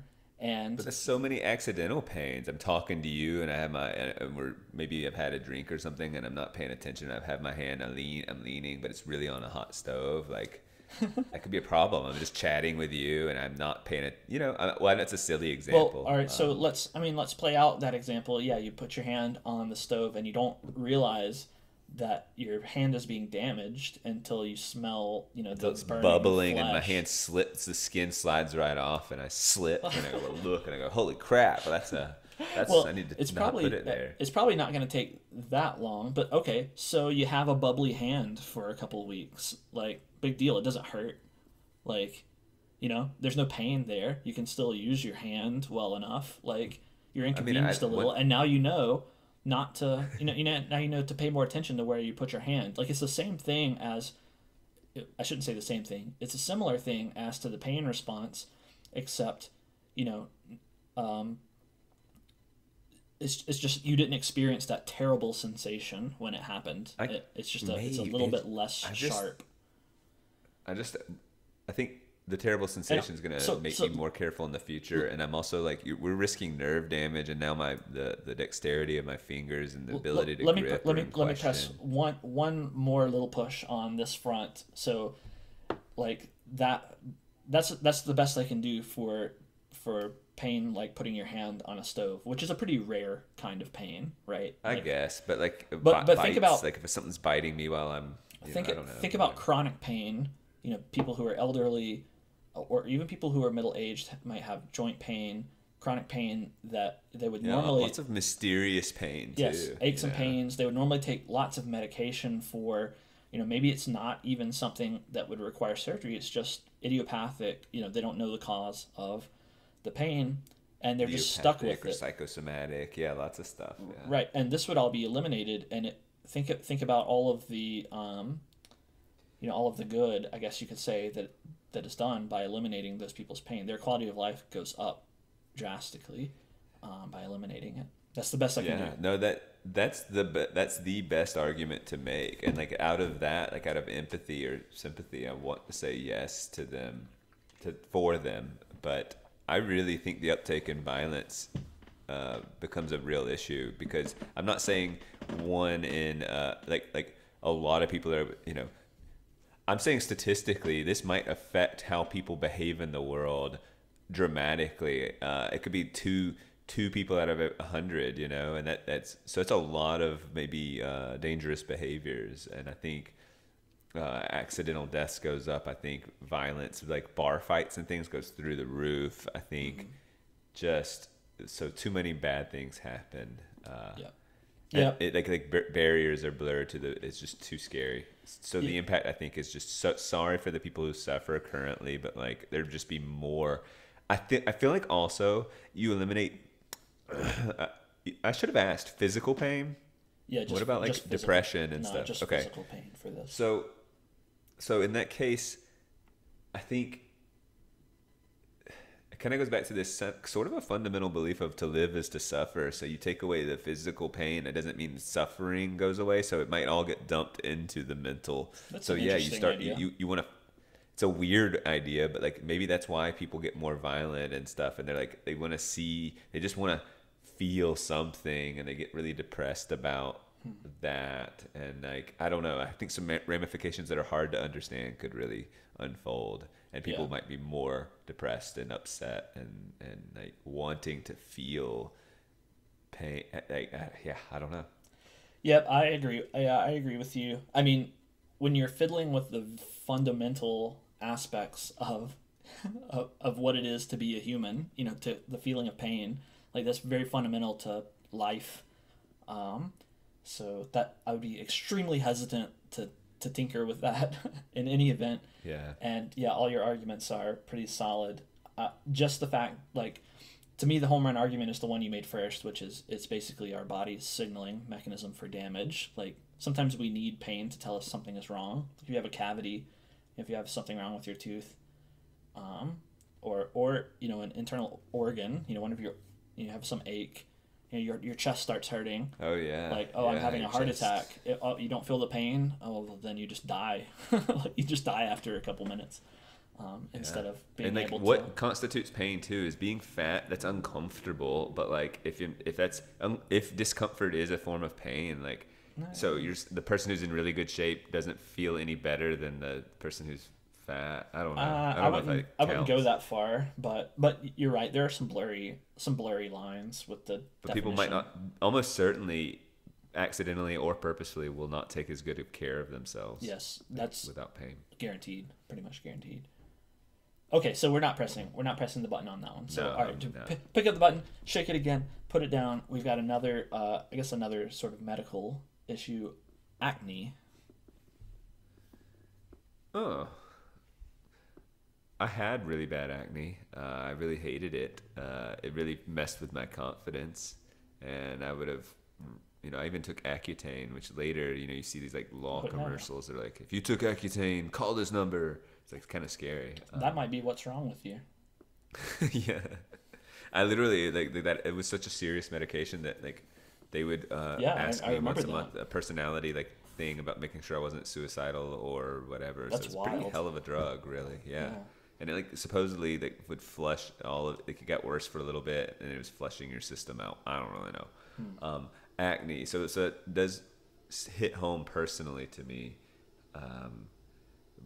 and I would love to relieve essentially teenagers, and I guess adults too, but primarily teenagers as their hormones are out of whack and stuff. Like, I would love to relieve them of that. Did I have some character building moments? Did I have to, am I relieving? Am I like just making the world too easy for them? No, it's hard enough to be a teen. It's hard. It's not like I'm like. It's hard enough to be a teenager with or without acne. So I don't think it's like, oh, like they need to go through that experience. So I guess socially I'm okay with it. I'm leaning toward yes. I don't see. I mean, there's a lot of face washes that would, economically, like it's probably but like face wash is like you should wash your face anyway. So, whether it has this particular solution for acne control or not, you should just be washing your face. So I don't think the economic severity is like risky. Yeah, I think I press it. I'm trying to think what I haven't considered. No, I can't. I can't really think of anything. It's very similar to cancer in that it's basically just a negative, and relieving people of it would be good. Yeah. So, yeah, I mean, pretty much another gimme, I suppose. I couldn't think of any good reasons not to press the button for this one. Okay, so we both pressed the button on that one too. So we're all in accordance. So you shake it again, and now emoji. Emojis? Emoji, yeah, emojis. Or I guess it is just saying the. Well, I think they have been sort of a substitute for clear communication, so they annoy me personally. Wait, again, they would exist. Wait, does that go away? But it could find its way back. Like people just. Let's It's let's say see how that one's weird. yeah. It eliminates all emoji that currently exist, and let's say it's the conceptual this might be an impossible one to actually Yeah, it's a weird one. but yeah, let's just say emoji as we currently Acne too. I was assuming acne was moving forward, but it's really these bumps that are all happened. So they all like are gone. So everyone has good skin, but then tomorrow they start having bumps, right? Like I mean, but whatever. yeah, I mean, maybe I could have made it the condition of acne and Okay. Yeah. tried to make it more permanent. So, yeah, maybe this one would be the concept of emoji. Yeah, you might have to give me a little Well, bit it's off of everyone's keyboards. I think I can get there. So you don't Yeah. have to go justify every little. So what would happen is people still have the desire for shorthand communication and IDK, my Yes. BFF. So I think pressing it sort of, I guess, would eliminate some of the history. So the same thing you said about typos, which I think we need. I think people who overindulge, that's useful information for me to see historically if we're combing through. I'll say historical documents, but I mean like digital spaces and all that too. Then you see they use that a lot. That says something about their character. I'm not 100% sure what, but it does. And like that need is going to manifest. Like our shorthand communication is going to continue to get quicker and quicker and more annoying to me, much to my chagrin. But that's going to happen whether I press pause on emojis, and something else might actually make its way in that could be worse. Because if smiley faces and little symbols, cutesy stuff, like it is annoying, but it's not. I just fear what might take its place. Like it could be worse, and so it's kind of a devil situation. I'll deal with that, and I don't want to eliminate the past, and so yeah, I don't think I'm pressing it. Okay. Yeah. What are you doing? I'm pretty conflicted. I mean, I don't like emoji. I find them annoying. I think it's bad. They're bad for communication generally. But I don't know if I can even convince myself of this, but they may be a stepping stone in the evolution of communication. We started with emoticons, right? So a colon and a parentheses for a smiley face. And then technology improved, and we got emoji, and the catalog of emoji has been improving more and more ever since. And now there's thousands, literally thousands of emoji available. Like, I wonder if we aren't in the process of creating a pictographic language like Mandarin Chinese or something, where all of our concepts have imagistic representations and not just semantic It's just bad because I'm not representations. literate in emoji. I've sort of resisted it intentionally. Well, yeah, me So too. When I see a string of, 7 or 8 emoji in a row, I don't even see them. Like, my eyes just go, like, skip them totally. But if you stop and look at them, it might actually mean something, right? Actually, I think I mentioned this on the podcast, but for a class I took, I we did a study on emoji, and so maybe that's yeah. kind of where some of this idea comes from. But uh, anyway, like, I wonder if maybe Well, in also, our did you know that future, like so the even next when we're all punctuation, like putting a period in a text message, it comes across as old fashioned. not just old fashioned, but like what's with the attitude? If I said, "Hey," period, Oh, like I'm communicating that I am displeased, yeah, I and know. like this is like, what's your deal? And Right. so so teenagers respond would take it as like, you don't no need to be aggressive, like what's going, and that's just literally punctuating it. Or if you so then you can imagine the confusion if they're like, hey, do you like this shirt? And they send a picture of a shirt and you'd say, I like it, period. They'd be like, what's gotten into you? And you're like, what? What? And yeah, I mean, that's a side note, I know, but like literacy is evolving or progressing Devolving. or regressing or Something is devolving. I'm changing. not sure what's what. Yeah, I think.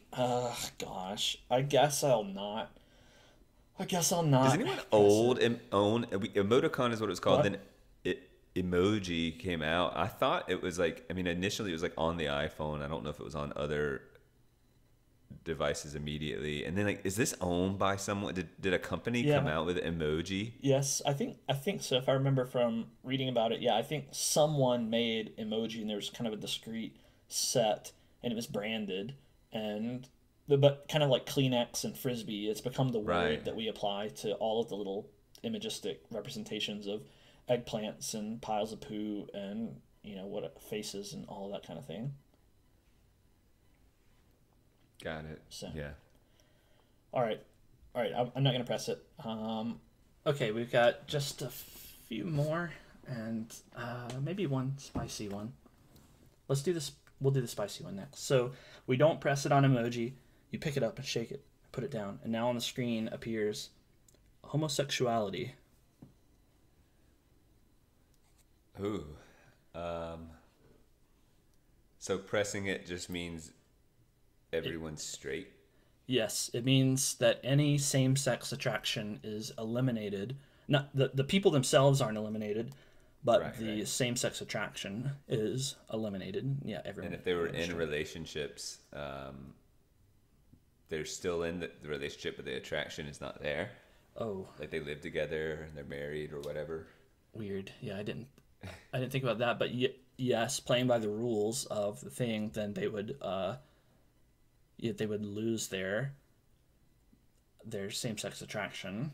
But yeah, I Yeah, yeah. guess yeah, yes, Because that's a real negative, right? Is that like the healthy relationships? I mean, potentially some of the abusive ones that could be, I guess, like, oh, I no longer find myself attracted to you, kind of could be a healthy thing. But like the the happy relationships, like that's a real, like, oh, like, um, I think there is power in homogeneity in a culture.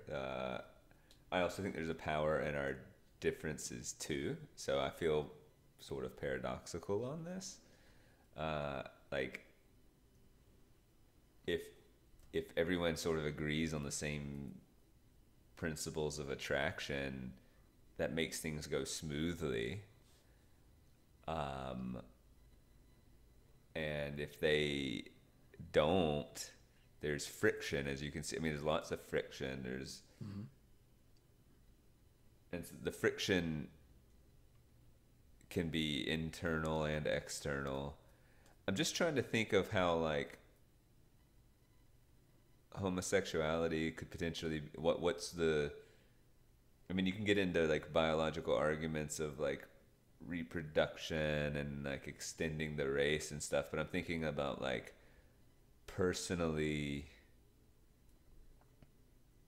I don't like, okay, so you would have I guess theoretically you would have a stronger like a society that produces more of itself in an all straight society. Um, but that's making the case that homosexuality is threatening our societal like standing, and that we're like actually dying off and and like things are a real problem because of homosexuality, which I don't, at least not to my knowledge, that's not really the case. They're not an existential threat to our society. So there's not harm inflicted. That homosexuality's existence is not a threat to society. Maybe some societal norms and like some religious norms, but I don't think being different from the norm is harming anything, other than like you said, like so I don't think I'm gonna press it, but I'm trying to think of what are the net positives. Again, there's like being all unified and in agreement about something is nice. Reproduction goes up. You're eliminating some internal struggles and conflict with people, I imagine, and that's I guess relieving them of some of struggle. But I don't know that relieving people of struggle is really like something that like is that important. Like we need to go struggle, and you're gonna find struggle in something else. So I'm just trying to think of what are the real drawbacks, because we're not talking about cultural objection. Like clearly there's this sort of cultural like and political strings of people going at each other because of their and like bake me a cake or no I won't, or all of this is not really the question. It's just like, does that desire going away, what does that do? I mean, I guess I could make the cultural like this is weird because it's like, okay, if there are some hate crimes in anything in that regard go away because there's nothing to hate, but like that seems to like, I just wonder if there are just some hateful people that are going to go hate you for a different reason, for whatever other difference, like you're yeah, I don't agree. I don't agree with that. Really. I don't buy that. I don't think that hate is fungible, like money exactly. It doesn't transfer. Yeah. I think that homosexuals are hated by the people who hate them for a reason, because of their homosexuality, not because they're just looking for a reason to hate people. Like I think that there's. But why? Like, what is the hate there for? Like, seems because hate's a very personal thing. Yeah. I mean, like you pointed out, a disgust reaction. Yeah, a disgust reaction. There are religious reasons why. I mean, there are second order cultural effects. I mean, you could say that there's stereotypical behavior that people find objectionable. Maybe. I mean, those are the reasons why people hate homosexuals. I think maybe there's some suspicion of social degradation, like you say, some kind of fear of contagion, not disease wise, although I guess some people might make that argument as well, but that the more homosexual people there are, the more likely that children will become homosexual. People would make that argument too, I think. So I think, all right, so let's see if I can make an argument for pressing the button then. Yeah. So homosexuality is a deviation from the norm, and you said that maybe there's some value to having different diversity. Diversity is our strength. You hear that all the time. But I would say that homosexuality, since it is a deviation from the norm, there's no denying that there's a lot of judgment and oppression and negativity, hate, there, the reason why it's a spicy topic for Mind Your Morals is that there is a lot of controversy. And by eliminating homosexuality, by eliminating it from reality, this is not eliminating the people themselves, it's eliminating this deviation from the norm, this opportunity for oppression and discrimination, and just removing it. Like all of this friction and difficulty that both the homosexual people and the heterosexual people experience is now gone. And so like there's a similar moral question that I've heard asked, which is, if you're going to have a kid and you could choose the sexuality of the kid, if you could choose to make your kid straight or gay, which would you pick? And you you would want the path of least resistance in yes. that way, knowing that and so this just cleanly solves a lot of societal friction. Yes, is what that's what I'm saying. Yes, and if to kind of counter the diversity is our strength argument, I'm not sure that a sexual orientation contributes substantively to diversity. Like that doesn't, like ideally that's a thing that's privately shared between you and your partner. It doesn't leak out into society and give you a different strictly viewpoint your sexual preferences don't, those aren't like going to be major contributions to the sphere of ideas kind right of thing. That doesn't change the intellectual palette that we can pull from. So by magically eliminating it in this way, it seems like we make life easier for many people. Now, you did bring up a really interesting point at the start, the difficulty of, what about married homosexual couples? What happens after you press the button what happens to them?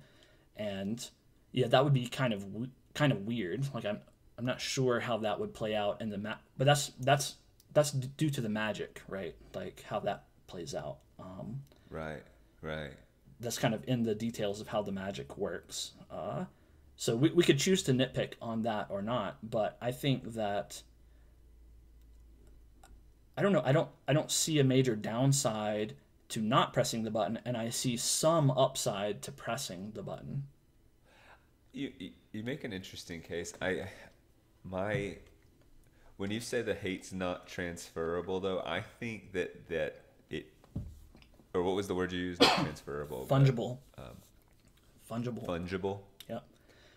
I think I would push back and say that their hate is rooted in whether it's the disgust factor, the religious factor, the objection to the deviation from the norms. That I think that someone who is, I think that they're likely to just look for someone else, like some other domain of deviation from the norm. It's the deviation from the norm that's really irritating, and there's going to be people in society that are, so they're just going to put that energy towards someone else who's different and turn that into like potentially like a moral objection, or maybe it is a moral objection. I mean, I think you're right. Like, so hate isn't fungible necessarily, but maybe there are people who are just, maybe they have some personality disorder, or their life is going really crappy, or they had a bad upbringing, or who knows the reasons, and they're just looking for antagonism, or they're a hateful person and they're just looking for something to hate. And yet the elimination of homosexuality isn't going to change their behavior. They're still going to be, a jerk.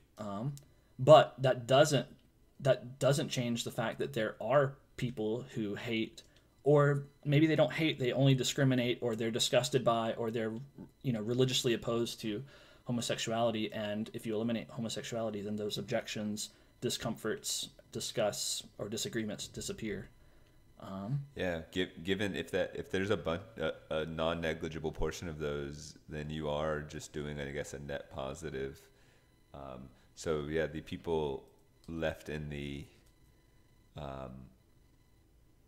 wake is the unusual scenario I brought up about, like, not unusual really, but like all the relationships that are going positively, like what happens to them. And so putting that aside for a moment, like, I guess all of our fashion gets way worse.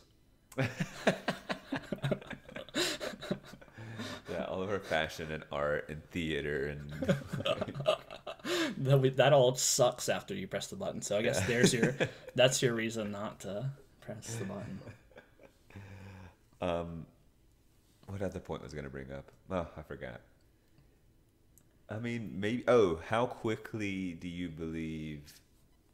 Like, because it would end all current like homosexuality, like tensions, and let's say for those who are alive, like that desire is put to bed, right? No pun intended. But it's Right. done. It's to rest. It's and so then like how quickly does homosexuality return? Because newborns still have the propensity. Yeah, So that's an interesting question. we're gonna consider this like acne. This is a perpetual elimination of same-sex attraction. Okay. Yeah. Because Yeah. because if it wasn't, then I don't know how I would answer. I don't know the answer to that question. That's actually a fascinating question because it makes you ask, okay, well, where did it come from originally in the first place? Like, is it a social phenomenon? Is it a biological phenomenon? Is it a psychological phenomenon? Like, where did what impact does this have on gender identity too? Because I feel like a lot of it gets infused with like. Oh, And I guess you. I mean, Yeah. maybe this is a topic that we shouldn't delve into too deeply, but I think with the elimination of homosexuality, most of the gender identity discussion disappears right alongside it. I wonder. Yeah, I can't help but at least entertain that idea strongly and think, like, yeah. So I think because it's just definitely like a lot of like it's definitely struggling to possible. figure yourself out. Well, I think Anyway. a lot of that, yeah, a lot of the gender identity stuff kind of morphed out of the gay rights movement. Like there's a big push for gay rights for the last 20 years or so, and then when that was largely achieved, at least in the Western world, there's another push, and so without that, I don't know that there's the motive force for that. Yeah. Interesting.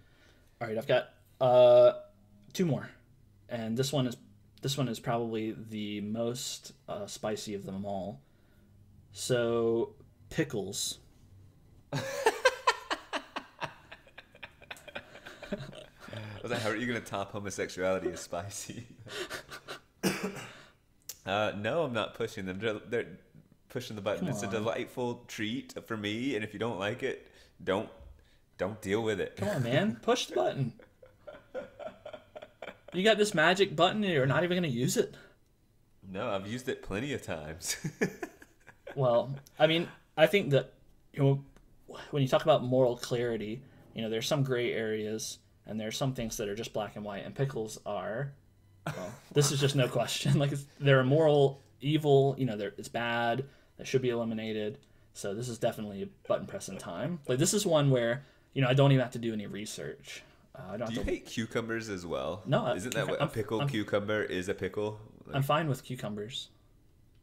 Yeah, but it's Isn't a pickles. cucumber that has been pickled a pickle? Like what? Yes. Because pickling is a process, and then we right. decided for some reason We're that gonna the do it to cucumber, the cucumbers. pickled cucumber, is the king, and Yeah. like it's that turn. Like it's almost confusing. Yeah. Because we pickle onions, we pickle lots of things. Anything can be Feet, pickled if you pig want feet. it badly enough. Yeah, that's right. Snouts. That's a pretty optimistic view. Anything can be pickled if you want it bad enough.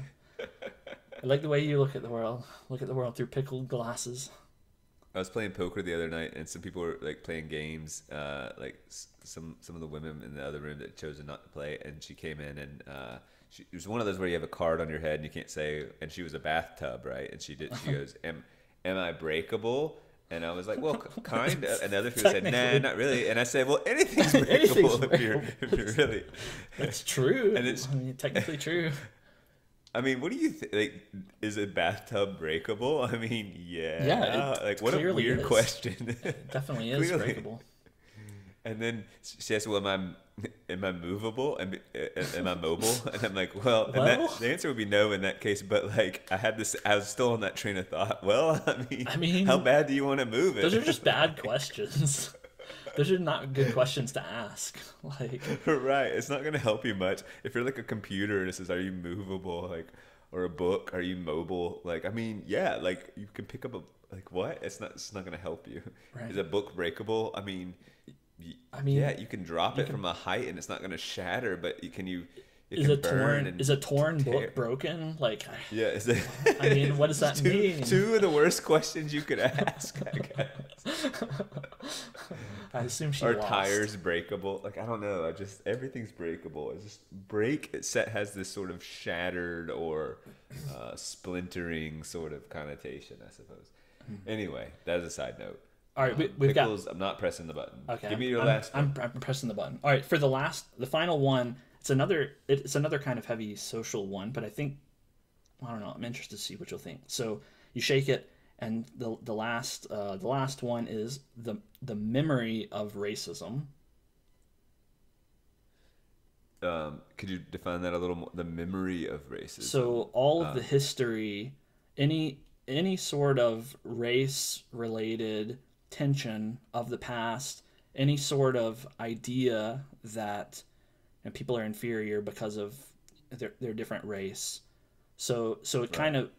it's kind of like all of the historical stuff, all of the history that involves racism, the idea of racism itself, all of that is just gone for now. I'm not saying it couldn't start again immediately, but all of that historical stuff is gone, the memory of it. Yeah, I'm having like how would they even if you are studying slavery in Western in the United States or something would that Yeah, could you just sort of the magic of history would change it to be, economic. okay The Civil War was economic in nature or due to international well powers or whatever, trade, that then kind of I'm thing. definitely pressing the button. I think. I mean, because you're eliminating. Well, okay. There's the moral thing is you're rewriting some. You're not acknowledging the past in a significant way, and that can be very scary because lessons learned kind of thing. However, okay, so I'll back up. I'll take my hand off the button for a second. Okay. The reason I'm tempted is the deep, deep pain that people experienced, and maybe, and clearly, I think even continue to express their experience of it, like eliminating the pain and the tension would be just do wonders for healing, right? Like although pain, we just discussed the importance of pain. This is more abstracted pain. You're eliminating the idea of like suffering and perceived suffering and the reason that you're just like there's clearly racial issues and if you could just start with a fresh beginning is what you're offering, a fresh beginning to like interacting with one another and like socially and historically you're offering a fresh start, which is exactly what would like yeah that would be a beautiful thing. I mean, it seems a little magical, but like it seems also like very enticing. So I'm having a trouble not pressing that button to get that magical fresh start. Yeah, and I think that's actually what's trying to be achieved when people make the argument. Let's talk about it like less, or talking about it perpetuates it. I think that they're trying to say like we're raw, we're tired. Yes, this stuff happened, and yes, it's important to acknowledge, but like to what extent is that helping us now? And so if you're even eliminating the tension of having to acknowledge it ever happened, you're just like, Yes. hey, what if we could just not like if there's no historical memory of it and Like, no lingering tension, you've pretty much eliminated it. right. So So I the only like, yeah, go ahead. I was just gonna say it would be as if, like, this situation aside, I told you, you've probably never heard of this, but there was the Great Hair Color War of 1872, where there was this huge war. People hated each other because of their hair color, killed each other and enslaved each other because of hair color, and I I told you that was a real thing, and you're like, no, I never read that in history or anything, and I was like, no, it legitimately was real. Like it would be as if the race issue was like that. It was if I pressed the button and then told someone, yeah, we fought a civil war over slavery. We used to enslave people because they had a different skin color and we had segregation and all of this. They'd be like, are you crazy? That's ridiculous. That's kind of how it would be. Yeah, yeah. The only danger is if we think racism is some sort of almost innate, like this history is doomed to repeat itself if we don't learn from its mistakes kind of thing. And so are we like, are you setting us up for like a big lesson that we should have, or in perhaps even in the process of learning? But like, I'm not buying that. If I could relieve so much pain and suffering and so much, and like current pain and suffering, but on like there's so much white guilt, and there's so much like black people that are like frustrated and angry, and like the tension, like race relations aren't good, man. That's a pretty obvious statement to make. And if you're just saying, what if I could completely relieve that, like, man, yeah. Yeah, it seems pretty obvious. Yeah, I think you've pretty much convinced me. I wasn't quite sure. This feels like another big press in the same way that eliminating the sensation of pain does, because it's such a fundamental aspect of of parts of history, and certainly it's in the current cultural conversation a lot. But if you could press a magic button and make race just as inconsequential as eye color or hair color, it seems like a no-brainer, right? Like, that's kind of the goal that everyone wants to get to, I hope. Cynically, maybe there are some people that, they want to be on top now. They were not on top. Profiteering off of grifters, race grifters, I guess is the term that people use. But I don't think that's the majority of people by any stretch. And I think any good faith person would want to get to a place where it's inconsequential. I guess the point that you bring up, where are we setting ourselves up for history repeating itself? I guess that's a possibility, but since we're in a different point in history, we're in a point in history where we're already integrated, racially. America in particular is hugely multiracial. There are people of different races everywhere, and if we pressed the button and racism was gone, I think it would be very difficult to start up a neo-racism. The reason why I think racism started in the past was because people were ethnically segregated already, just due to geography and tribal nature. We had Europeans who were mostly white, Africans who were mostly black, Asians. They were all geographically separated, which meant that their cultures developed, in those locations, and then there were conflicts at the borders, and that's kind of how things began. That's my amateur read on race history anyway, but I think it's reasonable. Now though, we're all intermeshed.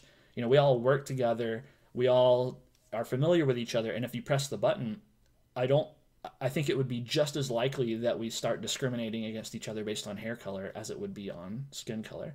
So I think it would be a moral good to press the button.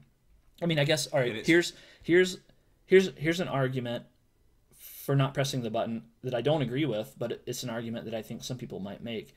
If you think that there are inherent differences between races, then you might argue that are significant. Right. Yeah. You might argue that pressing this button would, you would just end up in the same place, because there would be one race that is better than the others or different in a significant way, and there would just tensions would end up developing anyway.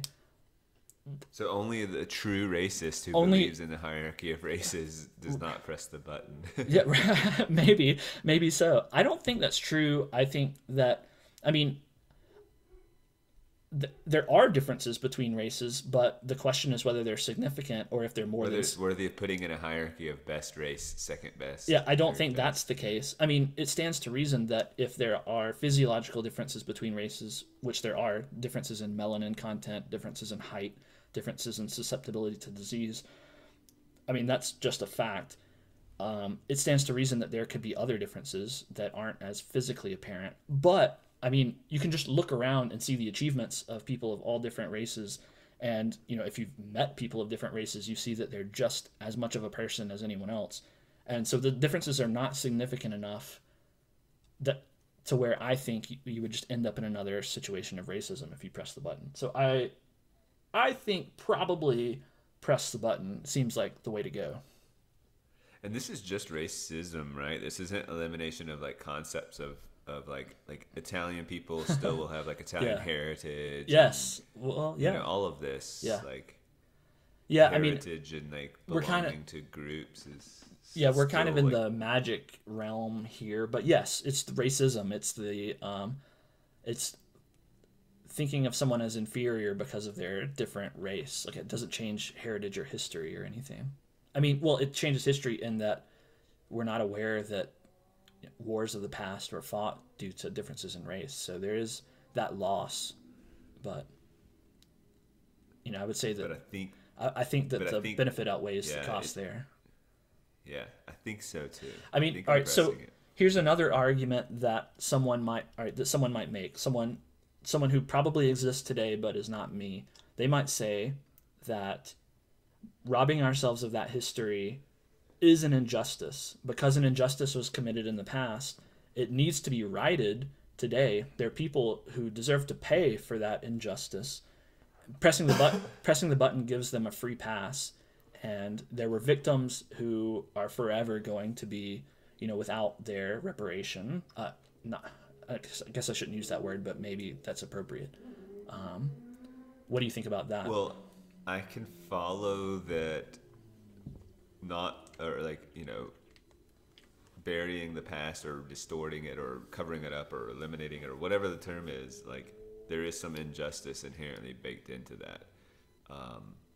And then I guess the next statements, at some point there was a leap in logic for me. And I think I'm just not buying like we're I guess I'm just concerned that like the racial tension stuff is so severe in the current era, and like working its way out is going to be such a long and painful process, and ultimately you're offering a way out that is immediate and painless.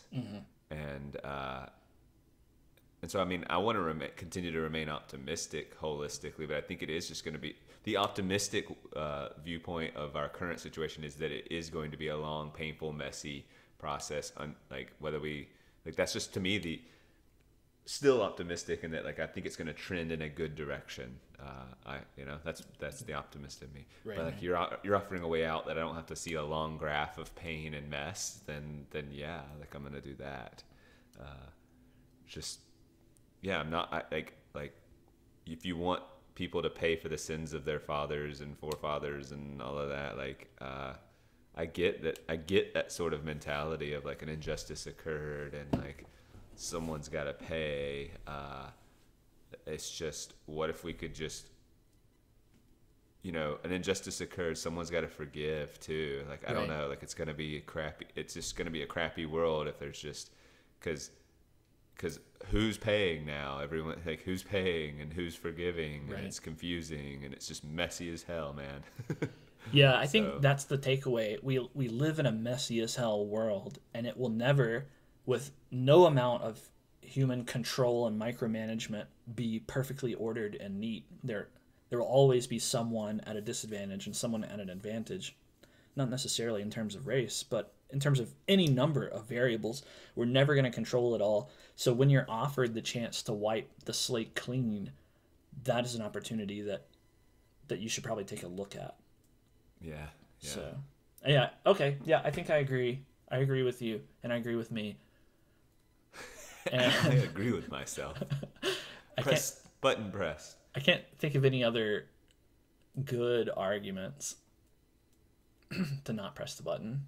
That's a pretty spicy one, though. It's pretty spicy, yeah. I do get that, like, anytime you're just like, hey, ignore significant history, I go, wait. Everything about that sounds bad. Yes. Ignore significant history sounds like a terrible thing. I mean, I guess you could say that by not pressing the button and forcing us to overcome the issue of racism, in getting down and dirty and fighting it out, we kind of ascend to a higher level of human being who's past that. Well, I kind of like that's the optimist view I'm choosing to believe that's happening. We are getting down and dirty, and we're in it, and it's the situation we have. There isn't going to be this button, not to my knowledge anyway. And so we're forging our character out of this. Yeah.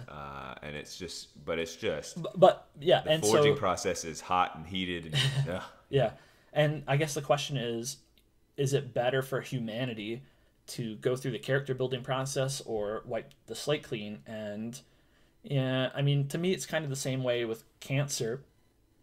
Cancer can be character building as well, but why would you not? I mean, there are so many things that are character building. Like build your character a different way, and let's get rid of this horrible thing. right. And we already have some collective wisdoms about Yes. in other ways, like our morality. This magic button, we're still taking with us a bunch of our morality and civil Yeah. society and how to conduct and treat one another. All that's remaining intact, which Yes. is why I think like regression or repeating the history is not as severe as you might think. I think so too. And you might make the argument, and I would make the argument even that at least for the United States, our governing documents, the Declaration and the Constitution and so on, like, I mean, they present a law not based on race, and so like we already have that groundwork there, and everything that's going wrong today is just because we suck at implementing things correctly, and historical reasons as well. And if you could magically eliminate us sucking at it and the historical reasons, now we're left with just our good foundation that we can continue to implement. So Yes. Yeah. Button pressed. Boom. but impressed. I think we pressed it more than we didn't press it. Yeah, which is not what I expected on this. Yeah. Did From my you initial pontifications? did you find that to be an interesting mind your morals? I did. I would put it more in the spicy territory, just the significance impact. I mean, I guess each one can be individually assessed on its spicy scale. I guess that's true. Yeah, probably entering into the spicy category. But yeah, I liked it. All right. All right. Well, That's I'm done it. talking now. Me too. Goodbye. Bye. Da-da-da-da-da-da. It's over.